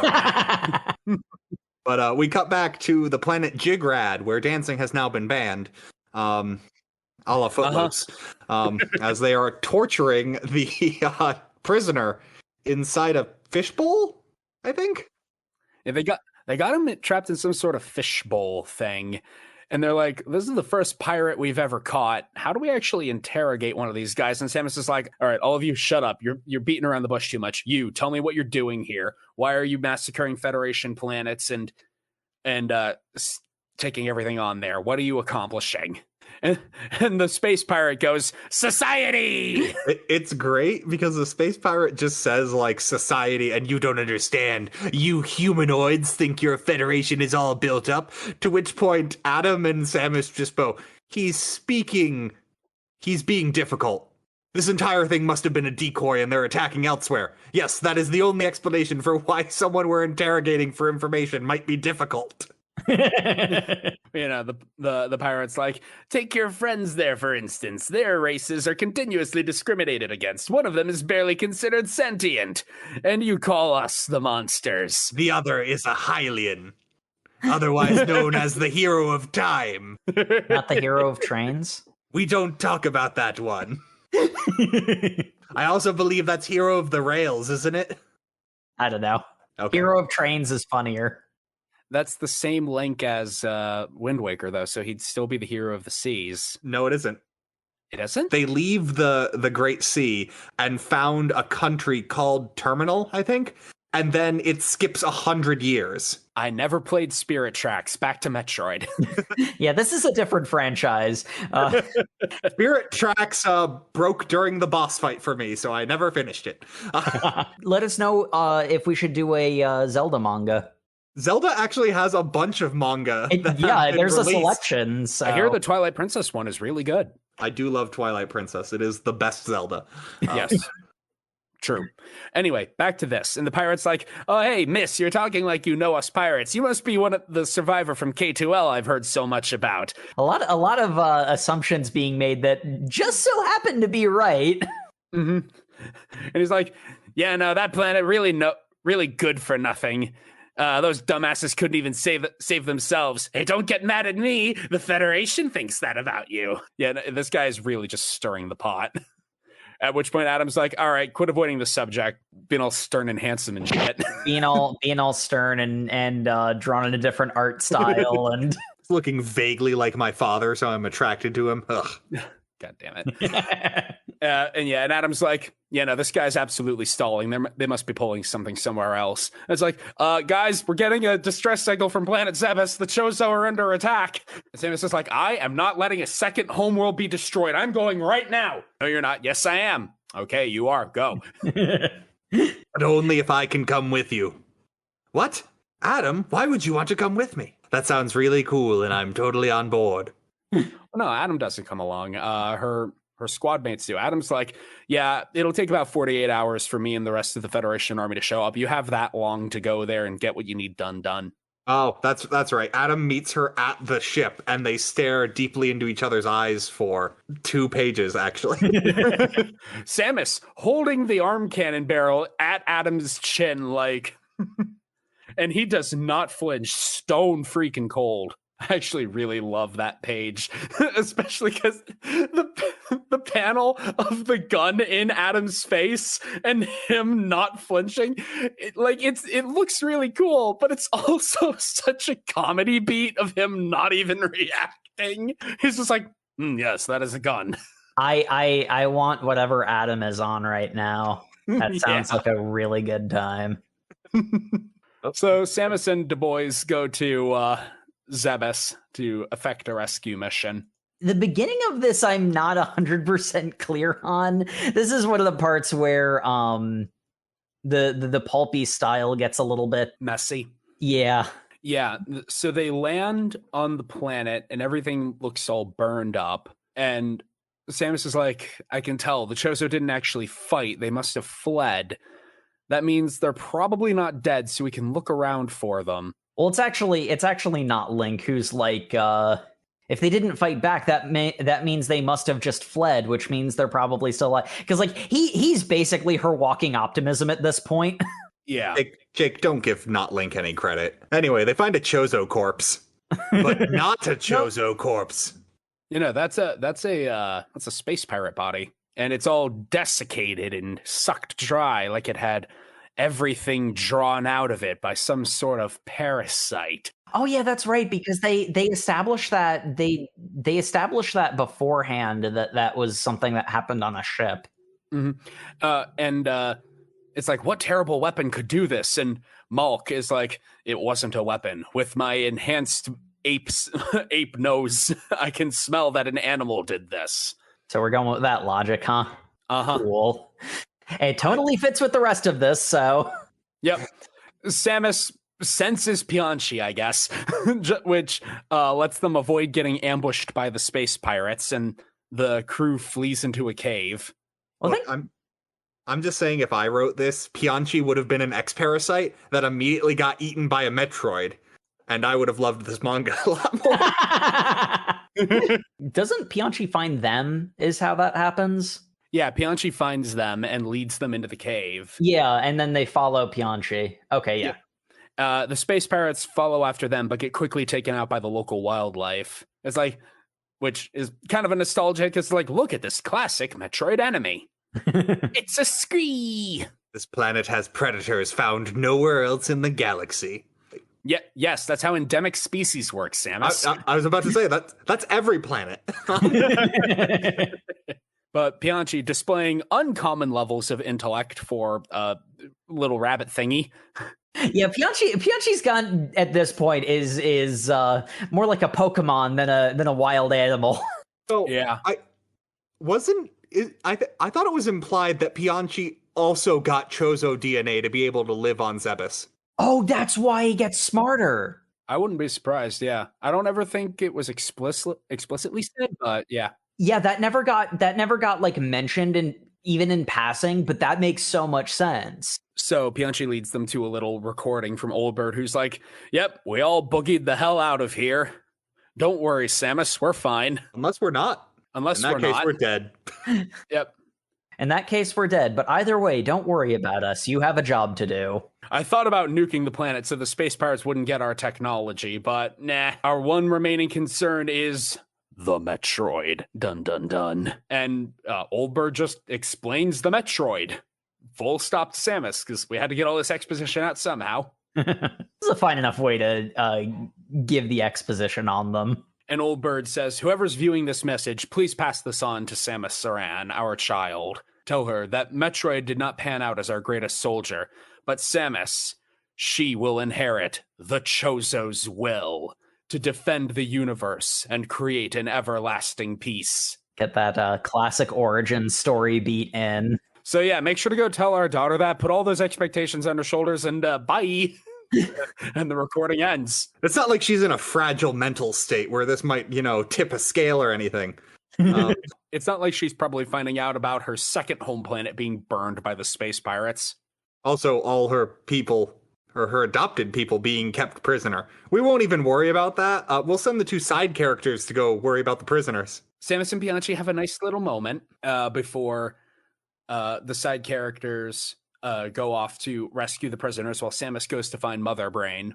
Yeah, well, how do they find out that they are there as prisoners? Because the one thing about the message is that it's basically, we are either fine or dead. Either way, Samus, go do the thing. Like, the fact that they're prisoners comes up after the fact. So Old Bird at the very end says, when the space pirates attack, there will be countless victims and prisoners, to which they just latch onto the word prisoners, I guess. It might be a little bit of the localization not being super clean. I think the point Old Bird said, a lot of us ran, we didn't get all of us away. Yeah, that might be it. There are a couple of places where a big chunk of it is the pulpy style of the dialogue, because like they do that thing where what should be a quick sentence is like done poetically. Like, it's that particular style. And in that case, wording is very important and translation is always a really hard thing to do. So I think it's supposed to be, we're going to run. Realistically, I know not all of us will get away. So that's really going to suck for our brothers that we have to leave behind, but such is life. Which is basically the Chozo's opinion on all things. Yeah, that's the Chozo philosophy right there. Samus is like, all right, I'm going to go to terrain. I'm going to find Mother Brain. We're going to rally the defenses. We're going to deal with these pirates. It'll be really quick and cool. And crap, the pirates are already here. Well, wait. I'll just destroy them before they can attack Mother Brain. And what is that, little Samus? I am the leader of the space pirates now. Me, Grey Voice. Grey Voice is like, Samus, stand down. Don't worry. The pirates are basically idiot insects who just follow the strongest leader, and we Chozo are pretty powerful, so they listen to me now. What? Wait, hold on. The space pirates are a species? The vast majority of the space pirates are those like crab arm things. Yeah. And that's where their main like force of numbers are. Ridley isn't the same species as those things. He was what was commanding them up to that point. He was on the planet of creatures too big to be in Smash. That forlorn world. Just him and Crate. Him and Crate, yep. The pirates are a little weird. Like, the canonicity of Prime is dubious for reasons that make me very angry. But in Prime, it said that the pirates will basically welcome anyone with enough bloodthirst. They have almost zero cultural taboos about, like, hybridization and DNA modification and engineering. So you get strains of space pirates, and they will. That's why they like look different from game to game, and yet they're still all the space pirates. It's a gameplay thing. Not shockingly. We have to explain why the sprites are different. Though, yeah, this is actually an interesting point. You know, Sam, knowing Metroid lore, you might be able to tell me if this is a matter of a choice made by the manga, or if this is like a lore thing that they couldn't do anything about. But one thing I couldn't help but notice is that Old Bird basically stops existing as a character in this story from this point on. Yeah. And one of the things I couldn't help but notice is, why are Old Bird and Grey Voice two different characters? Is there a particular lore reason for that? I don't think so. I don't think there's a particular lore reason for it. The only like canon Chozo so far that we see in the series is actually Old Bird during a cutscene in Zero Mission. And even then he's being like, you know, the kind old grandpa to baby Samus. It might just be that the author wanted to have a character who would serve as like the more practical and the more kind of warlike, as much as that can apply to the Chozo character. Hi everyone, it's your favorite nth dimensional fifth host from the future, Editing Sam. Past Sam is a fool, and forgot to mention that in Zero Mission, you also see a little carving that baby Samus made that depicts her, Chozo that's very clearly Old Bird, and another separate Chozo, which is heavily implied to be Grey Voice by this manga. So there were actually two Chozo involved in Samus's raising on Zebes, and so Grey Voice needed to be put in for that reason. So there you go. Hindsight. Anyway, back to the show. Look, Samus has been through a lot. They didn't want to include a scene where her grandpa betrayed her to become leader of the space pirates. Yeah. It is kind of the case where there's basically two elements of this where, okay, so like the fatherly aspects given to Grey Voice, why weren't those things that Old Bird did instead? Because like the way that character was set up, like I kind of was on board with the idea that he was just a Chozo that went bad. Like his idealism went like all the way back around, you know, looped back around to being just bad. And I would have been on board with that. Alternatively, because, and you know, again, hopefully you've done the reading already, but spoilers for what happens a little bit later. Grey Voice was on the good guy side all along. That felt so cheap to me. That felt like it was backtracking on, hey, let's make one of the Chozo evil. Oh, no, wait, we can't do that. He was on the good guy side all along. I would have bought that he was trying to trick them more so because if it was Old Bird, because Old Bird was more so characterized than Grey Voice was.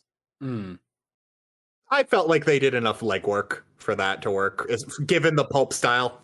Given the pulp style, like not to say that it was awful, it's just, I feel like it would have been more efficient to have all of the fatherliness be in one character. It probably would have been, but I think they wanted to draw a distinct line between the like grandfatherly kind love of Old Bird and the more stern, the stern tough love of Grey Voice. Because that's more of a fatherly kind of love as opposed to grandfather. Okay, so yeah, I see that. Again, it's not so much the case that I think that this is a bad decision. It's just it felt clumsy to me, and it would have, because like again, this is the tie into a video game story. I feel like efficiency would have behooved it. It works with the pulpy style, but I kind of felt like one of them was superfluous, basically. Yep. You needed multiple Chozo though, because they have to talk to each other. So if you've already got those characters, like, but we get a pretty cool scene where Grey Voice and Mother Brain are basically explaining to Samus, no, this will work out fine. We can control the space pirates. We can bring order to the galaxy. For the greater good. For the greater good. We Chozo, we used to be really cool. We had this cool technology, and we had wings, and we were super awesome, and we had lots of guns. We definitely don't use them anymore unless it's against butterflies. We don't use them against the butterflies. We plant them on the butterflies afterwards. No. We don't use them. We have the robots do it. That's totally different. We have washed our hands of this. We do see a very cool shot of like the Chozo at their peak, with them like flying around and wearing power suits. And because Samus's power suit is a Chozo power suit, but redesigned for her as a human. And I always love seeing the Chozo in their own suits because, you know, we don't see it often enough.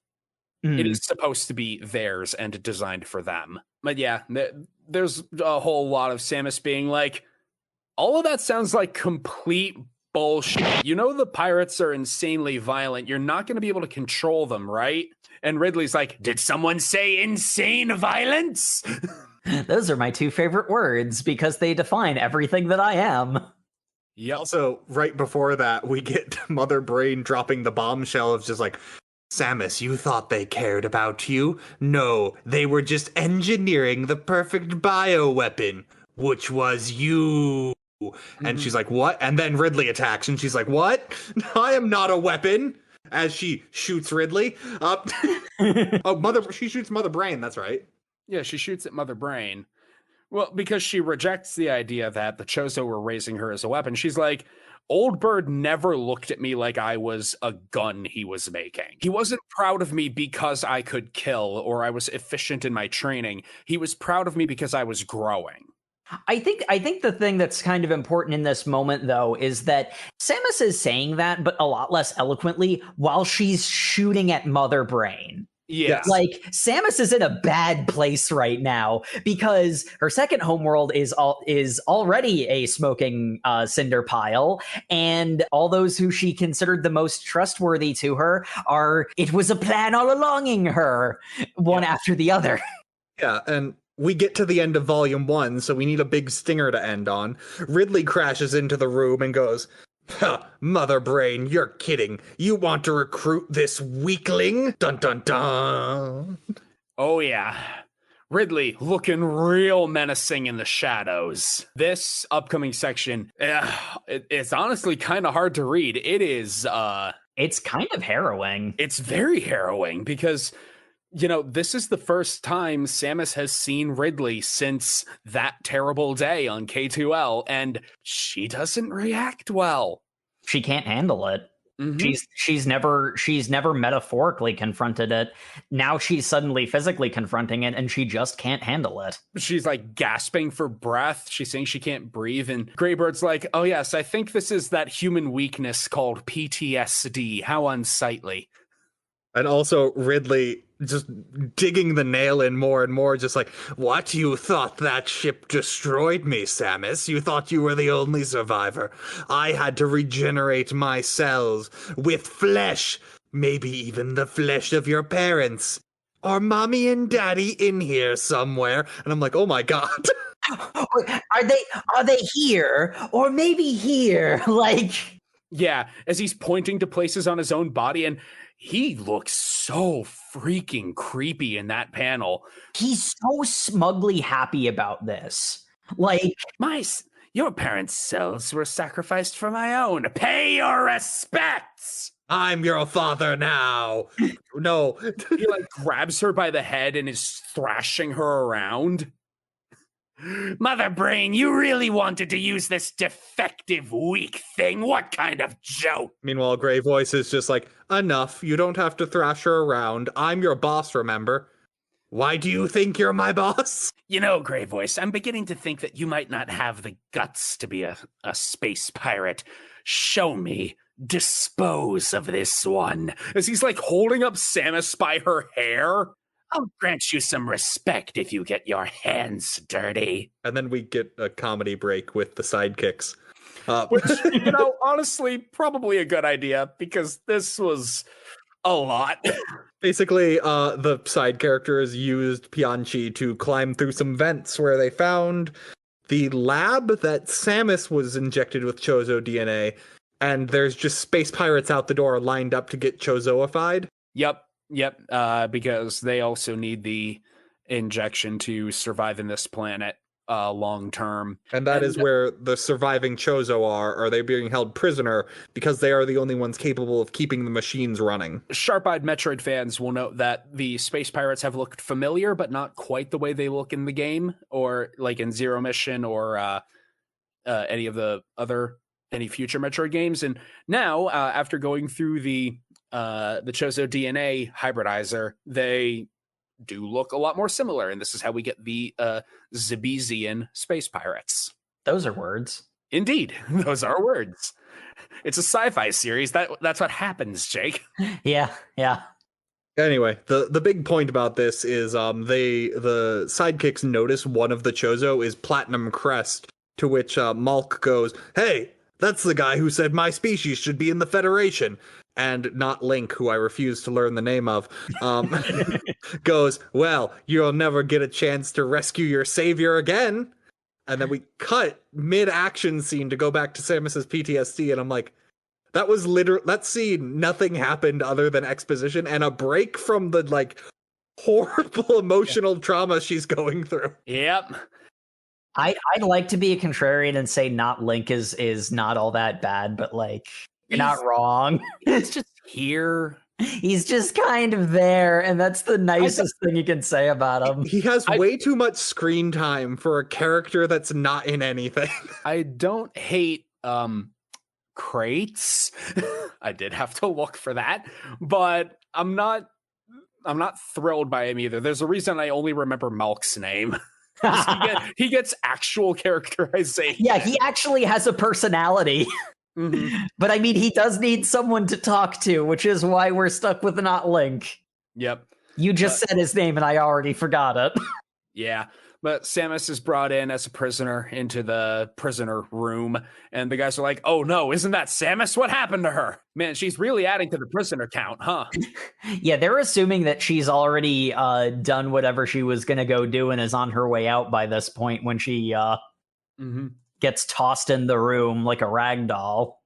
Which the reason why is Grey Voice was unable to kill her because the Chozo have installed a mental block into their species, meaning they are incapable of violence, to which they found a million loopholes around, but they are not capable of direct acts of violence. Yeah, if they commit direct violence themselves, they experience terrible pain. Which, that gets clarified later, but like when it's brought up in this scene, it seems like they are incredibly, like they are just full stop not capable of it. Like they cannot do, because that is the excuse he gives to Ridley about why he can't do it. It's like, what a weakness of your species. But now that it's, I could do it, it would just hurt a lot. Ridley would not respect that answer at all. Oh yeah, no, was actually, no, he would not. That was actually like he did that on like I like that element of it because he's playing on, because like, you know, Ridley's not stupid, but he's also not a genius either, and he's sort of playing on Ridley's like insanity and ignorance to get out of the situation as best he can. Ridley is the cunning god of death. He's not incapable of long-term thought, but it's not his forte. He's more about commanding a battlefield to cause as much pain and blood as possible. I mean, like, Ridley gets pretty well characterized, like, later on. Like, it's almost flat out said, you pretend as if you're some kind of sophisticated creature, but you keep falling back on being a beast because it's easiest for you. He has all the capability to be an intellectual, to be like a smart person. He doesn't, because he can be a big giant dragon and that gets what he wants. Like, yeah, and it's more fun to be that way for him. Why not burninate all the people? Why not be too big to be in Smash, you know? What if I became even bigger? What if I was smaller? And compress all that rage so that you're small enough to be in Smash. And Grey Voice is like, yeah, okay, whatever. Just go be a bloodthirsty beast, whatever you want to do. And Ridley starts going in very slowly, brutally murdering some Chozo. But specifically Platinum Crest, I believe. Uh-huh. Because Grey Voice flat out says, go ahead and do it. I don't care. Like, because he doesn't. Well, yeah, it like Grey Voice was saying that like the Chozo, their time has ended. Like, this is something he was saying to Samus when Samus was trying to get to Mother Brain. The Chozo's time has come and gone. We don't have a way of renewing ourselves, and we are at the end of our lifespans. So it's time for something new. And that something new is Mother Brain will control the space pirates into being a peacekeeping force. This is a good idea. So when Ridley says, prove to me that you're really on our side, he's like, go ahead and kill all the other Chozo. I said their time was done, and that means their time is done. So Ridley is still making a big show of it, because of course he is. And Malk uses his big brain mode to set the missiles on their scout ship to auto fire and cause a whole bunch of havoc to create a distraction, which does work because it damages the hybridizer enough that the Chozo have to stick around a little longer to fix it.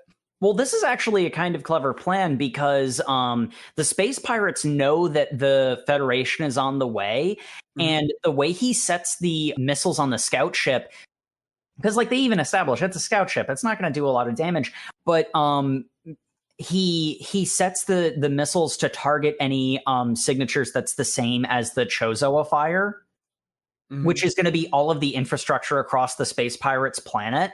And like they're in the room so they can scan the thing to get an accurate reading. The missiles hitting all the different places around seems like the first strike of a Federation fleet.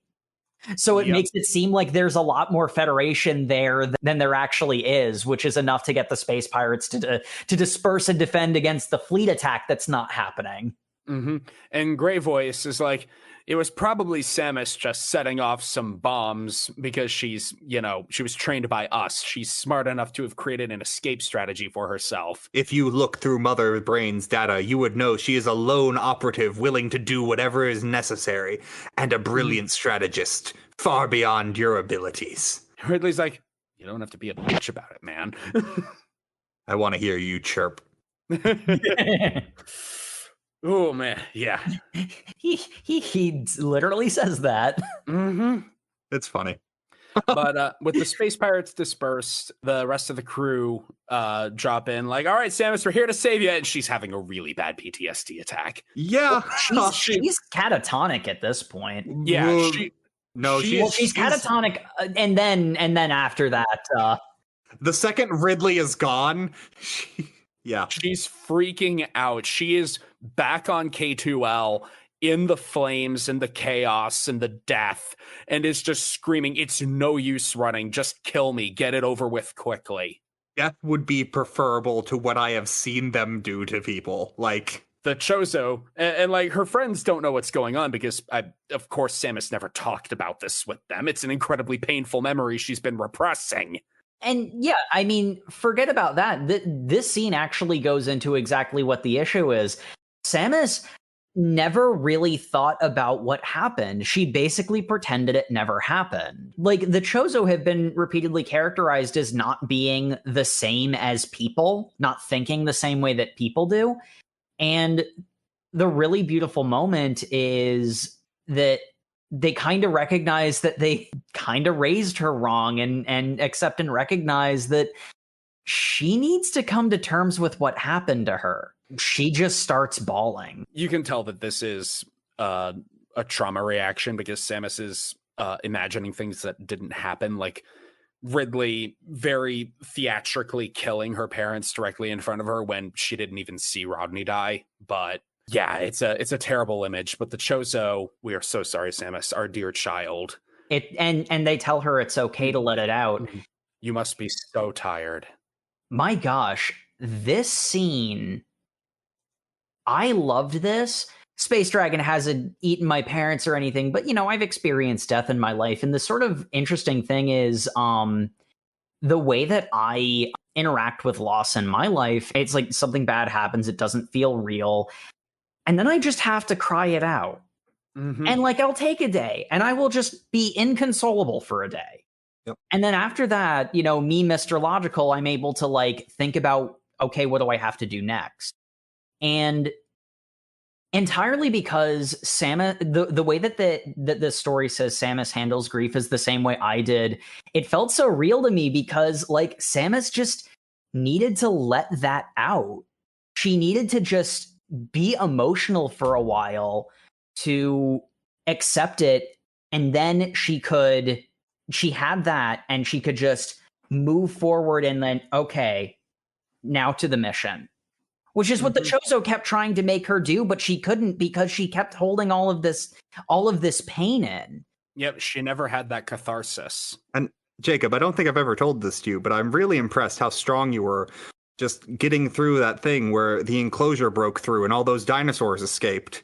And just ruined your trip to the zoo. Ruined my trip to the zoo. Oh. We have a fun moment because, we're having all these, big feels moments, but we do have a fun bit where, there's more explosions going off and Ridley's like, what the hell is going on? The communicators are going crazy. Not Link and Malk are beating up a whole bunch of pirates. Malk takes one of their earpieces, calls Ridley a loser. Well, no, actually, that was not Link. That's the one thing that I'll give him credit for, is that was pretty funny. That is all Not Link does for the remainder of this manga, has side panels where he makes jokes at main characters. Mm-hmm. Yeah, he takes an earpiece and is like, the enemy's a fully equipped infantry force. They're everywhere. We're completely destroyed. We're evacuating. Run away, Commander. Later, sucker. That is the one thing I will give Not Link credit for. That was good. Mm-hmm. Samus is still, coming down from her moment when the group is ambushed.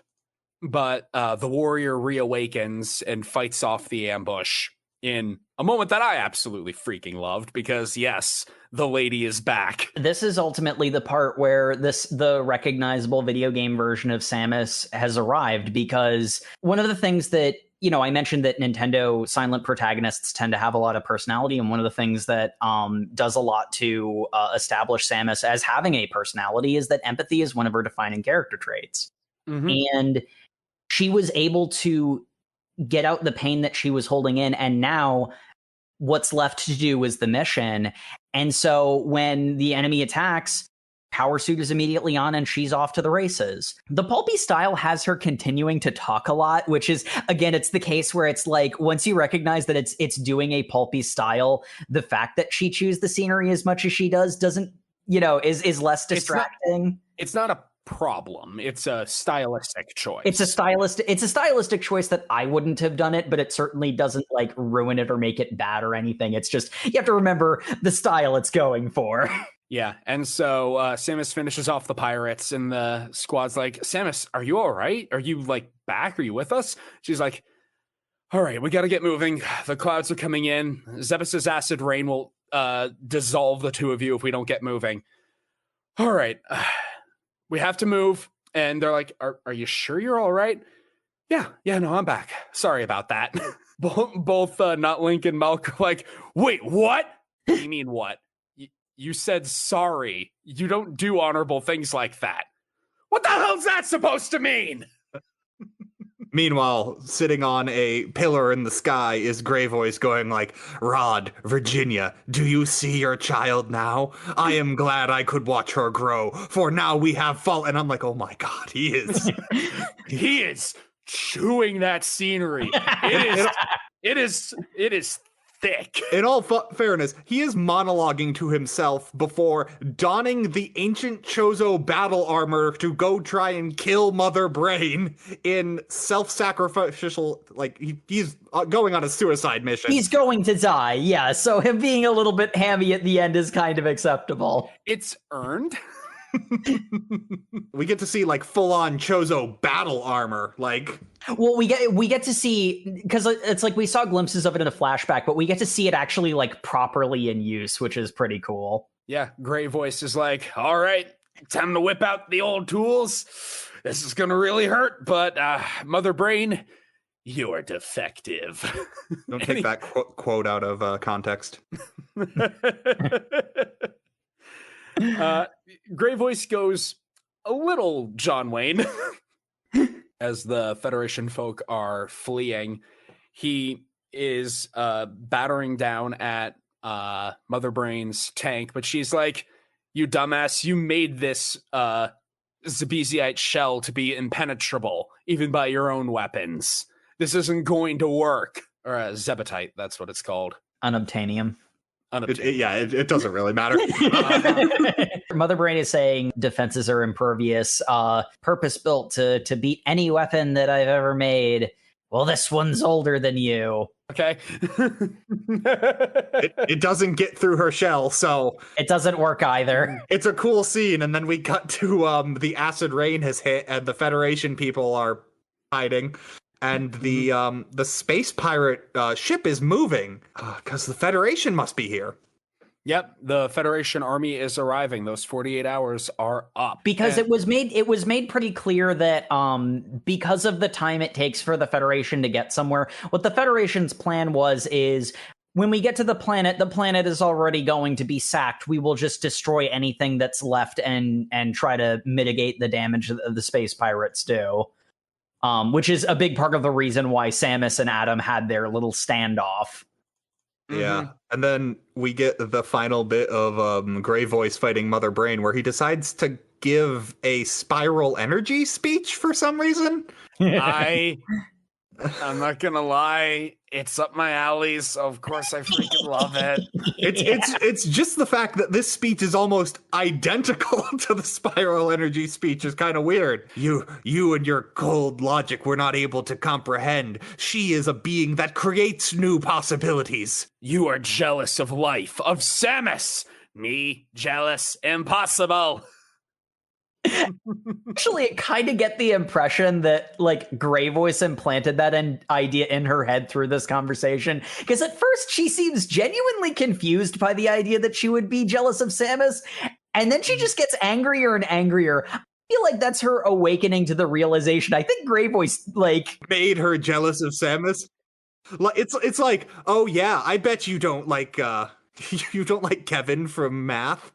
Yeah, I heard you don't like Kevin from Math. I heard you don't like Kevin from Math. No, I totally like Kevin from Math. Oh, no. I mean, he went there to make her sing Daisy, but I guess this is a good alternative. Yeah. Meanwhile, Samus is sensing that Gray Voice is in danger. I can feel a resonance in the power suit. I have to go save him. And Platinum Chest is like, oh, yeah, There's an explanation for that. We did have to hybridize you with some of our DNA, and the one who gave the DNA sample was Gray Voice, so you kind of got a parental connection going on there. And unfortunately, Ridley has now killed another one of your parents in the Smash Brothers scene where silhouette tail through the chest. Yep. It is brutal. And this is where Gray Voice tells Ridley, you pretend to be some higher being, but you're nothing more than a bloodthirsty beast, and you're not worthy of any more respect than that. And that's when Ridley says, you're just a bird that can't even fly, and tail through the chest.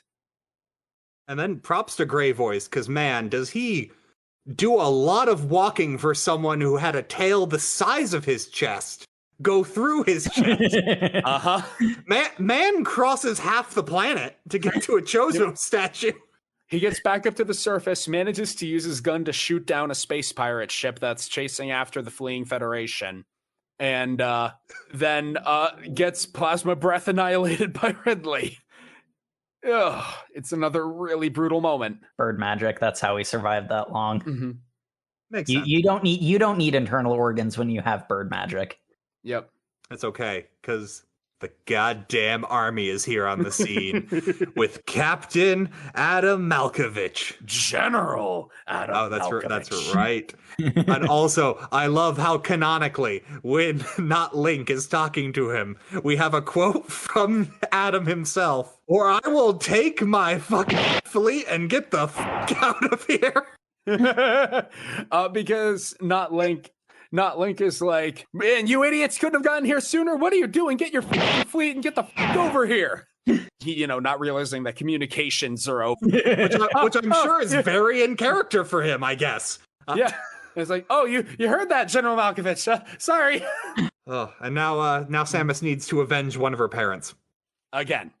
She now has 3 parents dead by Ridley that she needs to avenge.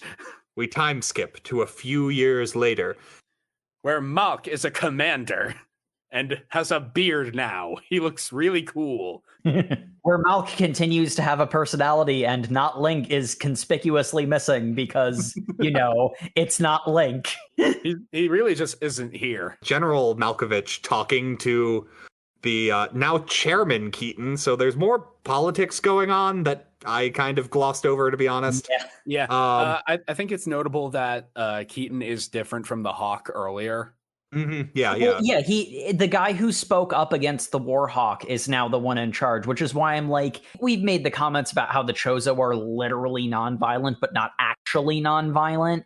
And like doing something with the Federation having a similar flaw would have been interesting, but like this is leading into the game, so they can only do so much. Yeah. I wish they did the game so this could mean something. It's just a set piece mostly for an unknown woman that we could possibly have no idea who it is, but it is someone relatively tall with long blonde hair, so only a few guesses. Samus rocking the Carmen Sandiego getup. It is a full-on cross between Carmen Sandiego and like Alucard. Yeah. I only say Alucard because of what she does in that outfit. Yeah. Yeah. She's strolling up to the Capitol as there are some nervous kids who are just entering the academy, and she says, "You guys must be the new entries." Yes, we're from Jigrad, actually. I know we're from like a backwater planet, but we want to do our best to help the Federation. And the mysterious woman pats the kid on the shoulder and says, "You grew up well, Damara. Good luck." And it's like, oh, that's her. Like, who is that? And then I had to look back. Oh, that's the little girl from the planet. Okay. Yep. Because I had already forgotten that happened. And Tamara's friend is like, "Do you know her? Damn, she was hot." It's like, not incorrect. But as is, I guess, tradition, the new recruits bring a gift to the chairman of the Federation, and they just walk up and hand it. Is a bouquet of flowers. From the looks of it, seems to be just like a ceremonial thing. So maybe it's just they do this. Oh yeah, this is just a ceremonial thing. Immediately, Pianchi is suddenly identified as, out of nowhere, the woman who was unidentified earlier just starts beating up guards in the middle of the... Before shouting anything, starts attacking guards. No, she's like running towards the stand. And hitting the guards out of the way. The guards try to stop her from running towards, but before she says anything, she starts hitting the guards. Yeah, it's a set piece. It's a set piece moment. She does her Alucard flip of like full on, like her legs go like 15 feet in the air. And like she gets close enough to yell at the stand, and she's like, "Adam, the flowers, they're dangerous, throw them away." And then the flowers turn into a boss fight. Yeah, they turn into a bunch of monsters. Oh, one really big monster. It's 3 separate really big monsters. Oh, is it? Yeah. I thought it was a 3-headed thing, but I might have just... Oh, maybe it is, actually. It's hard to tell. It's an amalgamation of danger is what it is. It's for the set piece. Yeah, I really love this moment because like Samus jumps in front of everybody to defend them, and she's like, "Don't worry, Damara, you literally could not have known this was happening. You are a pansy in this. You have no responsibility. I'll just clean this up. Close your eyes and count to 3." And arm cannon appears. I don't remember the number she gives, but she is like... She demands a large amount of money for this. "I got this, don't worry, just pay me however much she said," at which point Adam yells at her, "That's 3 times the normal rate!" Oh, she's already killed it, damn it. Well, no, Samus is the one who says, "Too late, already killed it." And I'm like, I wish I could just shout out my like fee for things and then do it before someone can disagree. That's not a binding contract. Like, I'd be like, "Hey Sam, I'll pay you $20 to pick up that thing you dropped. Too late. Here you go, $20, please." Yeah. It is a bit like that, but I love it. It's a fun moment of banter between the two of them. I really love all the interactions between Samus and Adam in this. Which again, I'm not here to complain about Other M. I'm just going to enjoy the manga. No, she just goes full on power suit, kills some like those X parasites that I guess got to... No, those aren't the X. Oh, they're just space mimics. They are a banned bioweapon. Okay.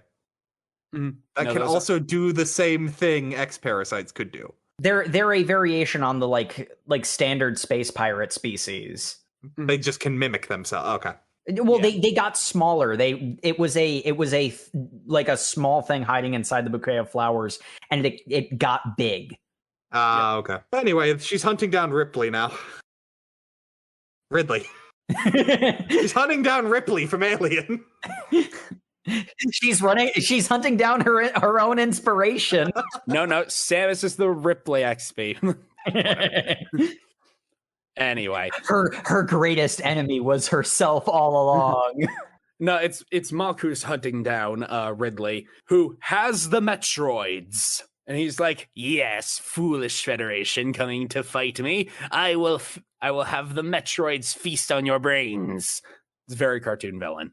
I mean, he wants to be a cartoon villain. He'd take that as a compliment. And we have a great moment where the Federation is like, "So yeah, those weird reports we've been getting of like planets left desiccated that the space pirates have gone to, we think we know what's going on. It was after we went to planet SR388 and encountered those weird parasites, and Samus just walks into this high-level classified meeting like they're called Metroids." Ma'am, you're gonna have to leave. You look like you just came from the gym. No, this is a normal outfit everyone wears. Okay. And the guy's just like, "Samus. Oh, hi, Samus. Yeah, why do you know what this thing is?" Yeah, they were a thing that the Chozo made to try to protect the galaxy. I don't really know all the details, but they kind of flubbed, so... My space bird family made them with space bird magic. I'm gonna go kill them now. They put together that, so this must be some sort of message from Mother Brain, who we've been waging war with over these past many years. And then there's a really weird, like, couple of panels where they cut into Darara, I think, was the new recruit at the Federation Academy. Pianchi is now her pet, and Pianchi beats the crap out of some bullies, and then says, "Play nice," with, like, a Bugs Bunny sign, and I'm like, that's cool. Why is that here? I don't know, but I kind of love it. Yeah, because Darara is another character who, she was a character made for this manga and therefore can't do anything, like can't do certain things. So yeah, I'd have liked to have seen her developed into a character. That doesn't really happen, but Pianchi's funny, so I'll accept it. Pianchi just judo flips some children, and that's the plot, I guess. Cool. That's the joke. She needs to win this situation by not being violent, despite the fact that she is clearly in no position to fight these much larger and violent bullies. So we'll have the Chozo rabbit come and kick their ass. Aren't they in a military academy, though? Yeah. Yeah. So when I found it sort of amusing when she says, you shouldn't do violence on this campus. You're there to learn violence. Like, I see this character developed because I could see that actually being an interesting character arc for her. And like have interesting parallels to Samus having, similar issues.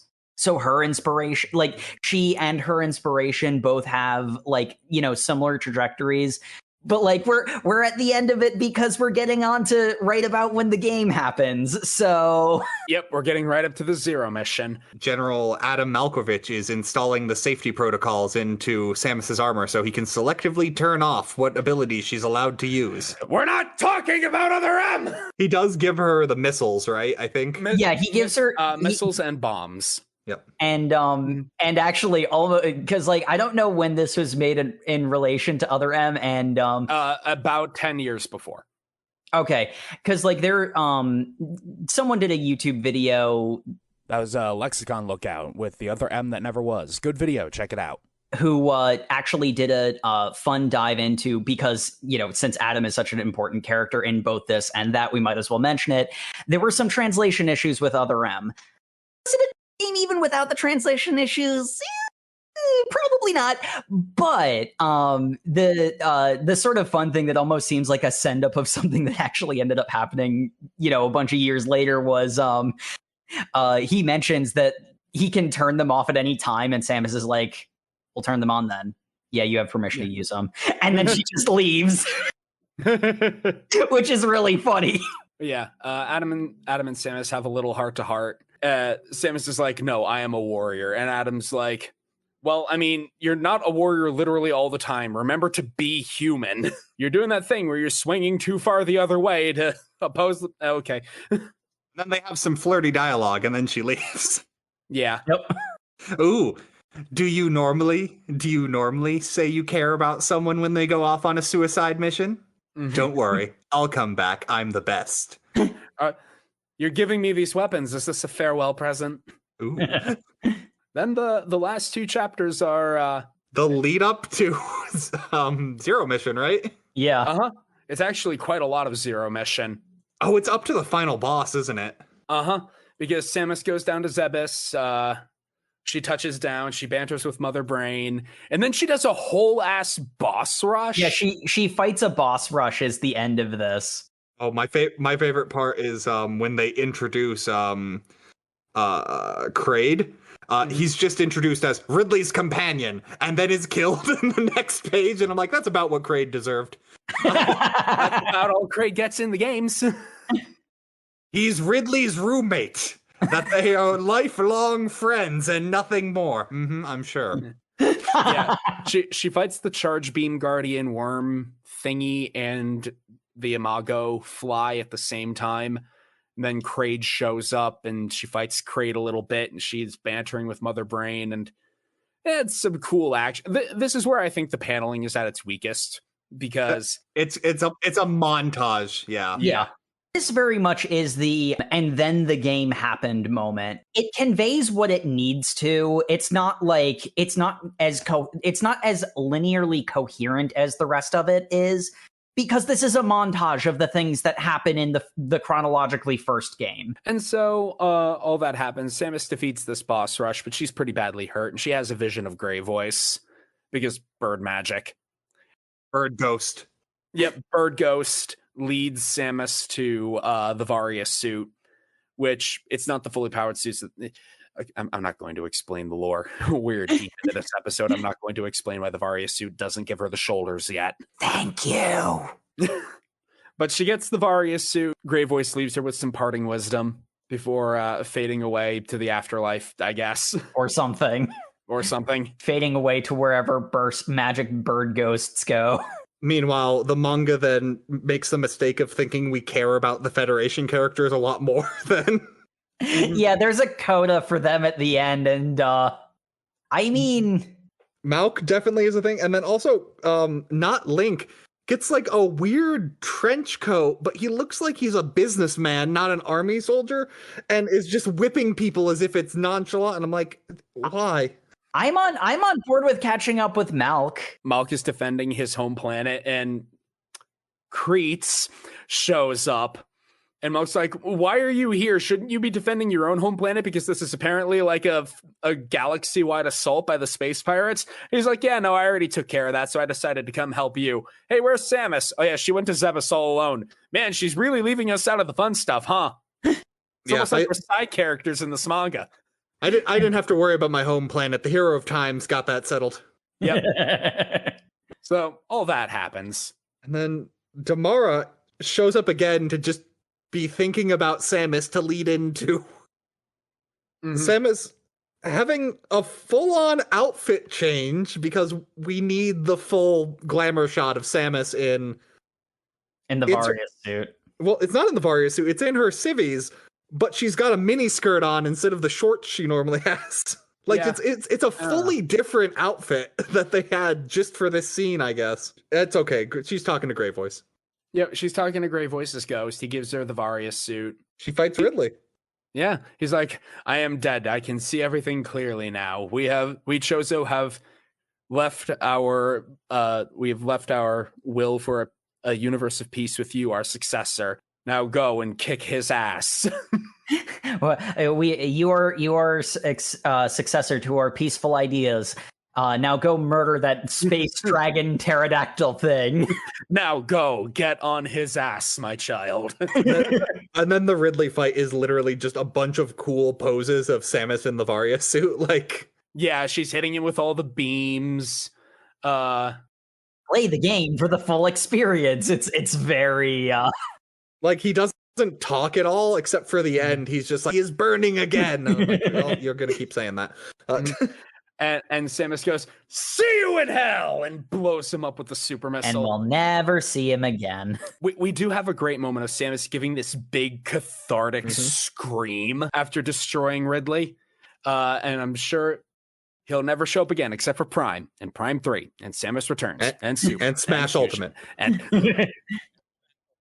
Smash Ultimate. And then Samus goes to confront Mother Brain and the Metroids. And that's where we have the go play the game. The end of the manga. I really liked the afterword on the back of, I guess it's on the inside of the dust cover. It's the author, I believe. It's Ishikawa Kenji, who's just apologizing to the readers, saying, "Hey, sorry, I as all creators, I just feel bad when I finish a work, but my son has been wanting to play catch for like 8 months now. So I'm gonna go spend time with my child." And I'm like, good on you, man. Like, I mean, with all of the like parental theming, I think that's the. So yeah, that brings us to the end of our reading. Let's get into some discussion. So favorite characters for everybody. I mean, obviously, I love Samus. She's the lady. She's the main character. I can't wait to see her again in Dread tomorrow. But I gotta say, Ridley, what a freaking villain. I love Ridley in this. I love to hate Ridley in this. Yeah, most liked character versus favorite character. That once again is an important distinction. Because he is such a terrible monster, and it's great to see him get destroyed at the end, even though we know he comes back. But yeah, that's my pick. Samus's favorite, Ridley is most enjoyed. How about you guys? Matt here. I'll go. So it's hard not to pick Samus because she gets the most characterization out of it. Everyone else has pretty flat arcs, with the exception of maybe Ridley. And I guess you could make an argument for Mother Brain, but there's just not a lot of characterization for anyone else is really the thing. Just to be different, I guess I will pick... I really liked Adam in this. When he is on screen, he is, like, eating up the scenery. And, like, as far as, like, characters go, he gets a lot of voice, and I just really like his scenes, and he swears at not Link, so really good. Yep. Yeah, Adam's also a solid choice. How about you, Jacob? Oh, definitely. Favorite character is not Link. I think he's hilarious. Really deep character. That's Mike. That's Matt's bit. You can't steal that. Look, I finally got the opportunity to steal that bit. I couldn't not. Okay. Ridley is a character who gets characterized so quickly. As an aspiring author myself, I notice things like there's that whole like, you should never tell your audience about something about your character. You should always show it. And the thing that I noticed about Ridley's introduction is that they tell you what he is. And when he expresses that he is, yes, exactly that, and if anything, he's worse, doubly reinforces how awful he is. Grey Voice, for example, like, tries to tear him down and make him think less of himself. And he's like, yes, I know I'm a monster. I know I'm a wild animal. I take pride in this. Is that supposed to insult me? And like, he doesn't have to say it because he conveys it through his actions. So honestly, even more so than Samus, I think Ridley is my favorite character in the manga. Samus is pretty close up there too. And in all honesty, a lot of the other characters, like Durara, I'd love to see more of her. It's entirely because of the potential the character has, because her story couldn't get started until after the games happened, and this manga only goes up to the games. Malk is really fun. I'd like to see a solo story of him, but it's not, this isn't here for that. Ridley is, again, like, I don't know why my mind goes here. I think it's entirely because it's such a non-human thing that gets personified so well through facial expressions. But it's like the hybrids in the Jurassic World movies, where like Ridley is not in any way human. He has nothing that conveys any level of humanity to him, and yet you can read his face so clearly. And that just like sucks you into every scene he's in. He knows he's a cartoon villain and there for the there to be extra, and he's living his best life. Mm-hmm. Except when his ship is on fire. Yeah, I'm saving that reaction image. I'm using that one a lot. It's a really good one. All right, so big thing. Samus is very chatty in this. They took the silent pro tag and they made her not that. Thoughts on that? Jake, you put it pretty well. It's a necessity for the adaptation, and they were clearly going for kind of an 80s camp theme. I personally appreciate the chance to see more characterization of Samus. Of course, I always have the version of her in my mind that I got from playing the games. And I think in a sense, the fact that my first games were Prime and Fusion, two of the ones where Samus talks the most. She doesn't talk in Prime. She writes, whatever. Semantics. Expresses herself the most. Yeah, she expresses herself a lot in Prime, and she does have actual dialogue and monologuing in Fusion. So I have a very strong characterization of Samus in my mind just from that. And I think this manga did a really good job of expressing how she came to that point. Does it do it in more words than it probably strictly needs to? Yeah. Is it keeping consistent with the tone of the manga? Also, yeah, so I can't be mad. I don't get that at all. I don't think she's exceptionally chatty in this. I think she speaks a normal amount. Other characters in this talk way more than her. That's true. She normally just reacts to other people's monologues. Mm-hmm. Well, I guess then my take on it is I think the reason why I have that idea in my head that she was a bit more chatty than I was expecting is because, and again, this is owing to Nintendo silent protagonists having characterization through other people's reactions. After she had that moment where she accepted her trauma and let it out and got back to the mission, I think Leroy Jethro Gibbs from NCIS is kind of more of the way I was imagining Samus, where she mostly speaks through the her giving someone looks, and she doesn't actually have to use words, is the way I imagined it in my mind. She doesn't talk an unnatural amount for any given character. But a lot of the experience I've had with the Metroid series is I'll watch a speed run, for example, and there's literally no dialogue in, Metroid Zero Mission, for example. So, or at least there's none in the speed run anyway. I don't think the lore of any of the Metroid games is that Samus can't talk. She just doesn't talk for the game. Yeah. She just doesn't talk because there's no one to talk to, and I recognize that. This isn't the Tom and Jerry movie where they didn't talk up until the movie, and then they're like, well, I just never had anything to say to you. Well, yeah, no, and that's the reason why the more pulpy style in her, responding to people, it's not the choice I would have made for the character. I would have had her more express herself through looks and body language. But again, I'm coming to it from the perspective of how I saw her through the games that I've watched, because I've not played it myself. It's serviceable dialogue. Like there's nothing wrong with the voice they gave her. And obviously I'm not a fanboy, Metroid fanboy or anything, but there's that fan reflex of angsty teen Samus. It's that's not the Samus I know, and it's no, it's not. Yeah, because she hasn't gotten there yet. Yeah, and I had to check and reframe every now and again when I was slipping out of engaging the story as it was meant to be engaged. All right. And, well, you can't continue reading because this is all of this manga. There are other things on the Metroid database, manga and comics page, but a lot of that is unofficial. So, I mean, you could... Is this official? This is official. Oh. Yeah, geez. This is canon. Wait, it's canon? It's canon, isn't it? Sam's being very quiet. Yeah, it's canon. Oh, okay. Yeah, this is the canon prequel manga to the games. Oh, yeah. Cool. Well, yeah, which means not Link is canonically part of the Metroid series. Oh man, and canonically Bianchi. Adam Malkovich cussed out some guy. Yeah. But would you play Metroid, having read this tie-in? Metroid is a game series where the genre is not my default. Is honestly the reason why it's been something that's on my list. I wouldn't choose to play Metroid specifically because of this comic.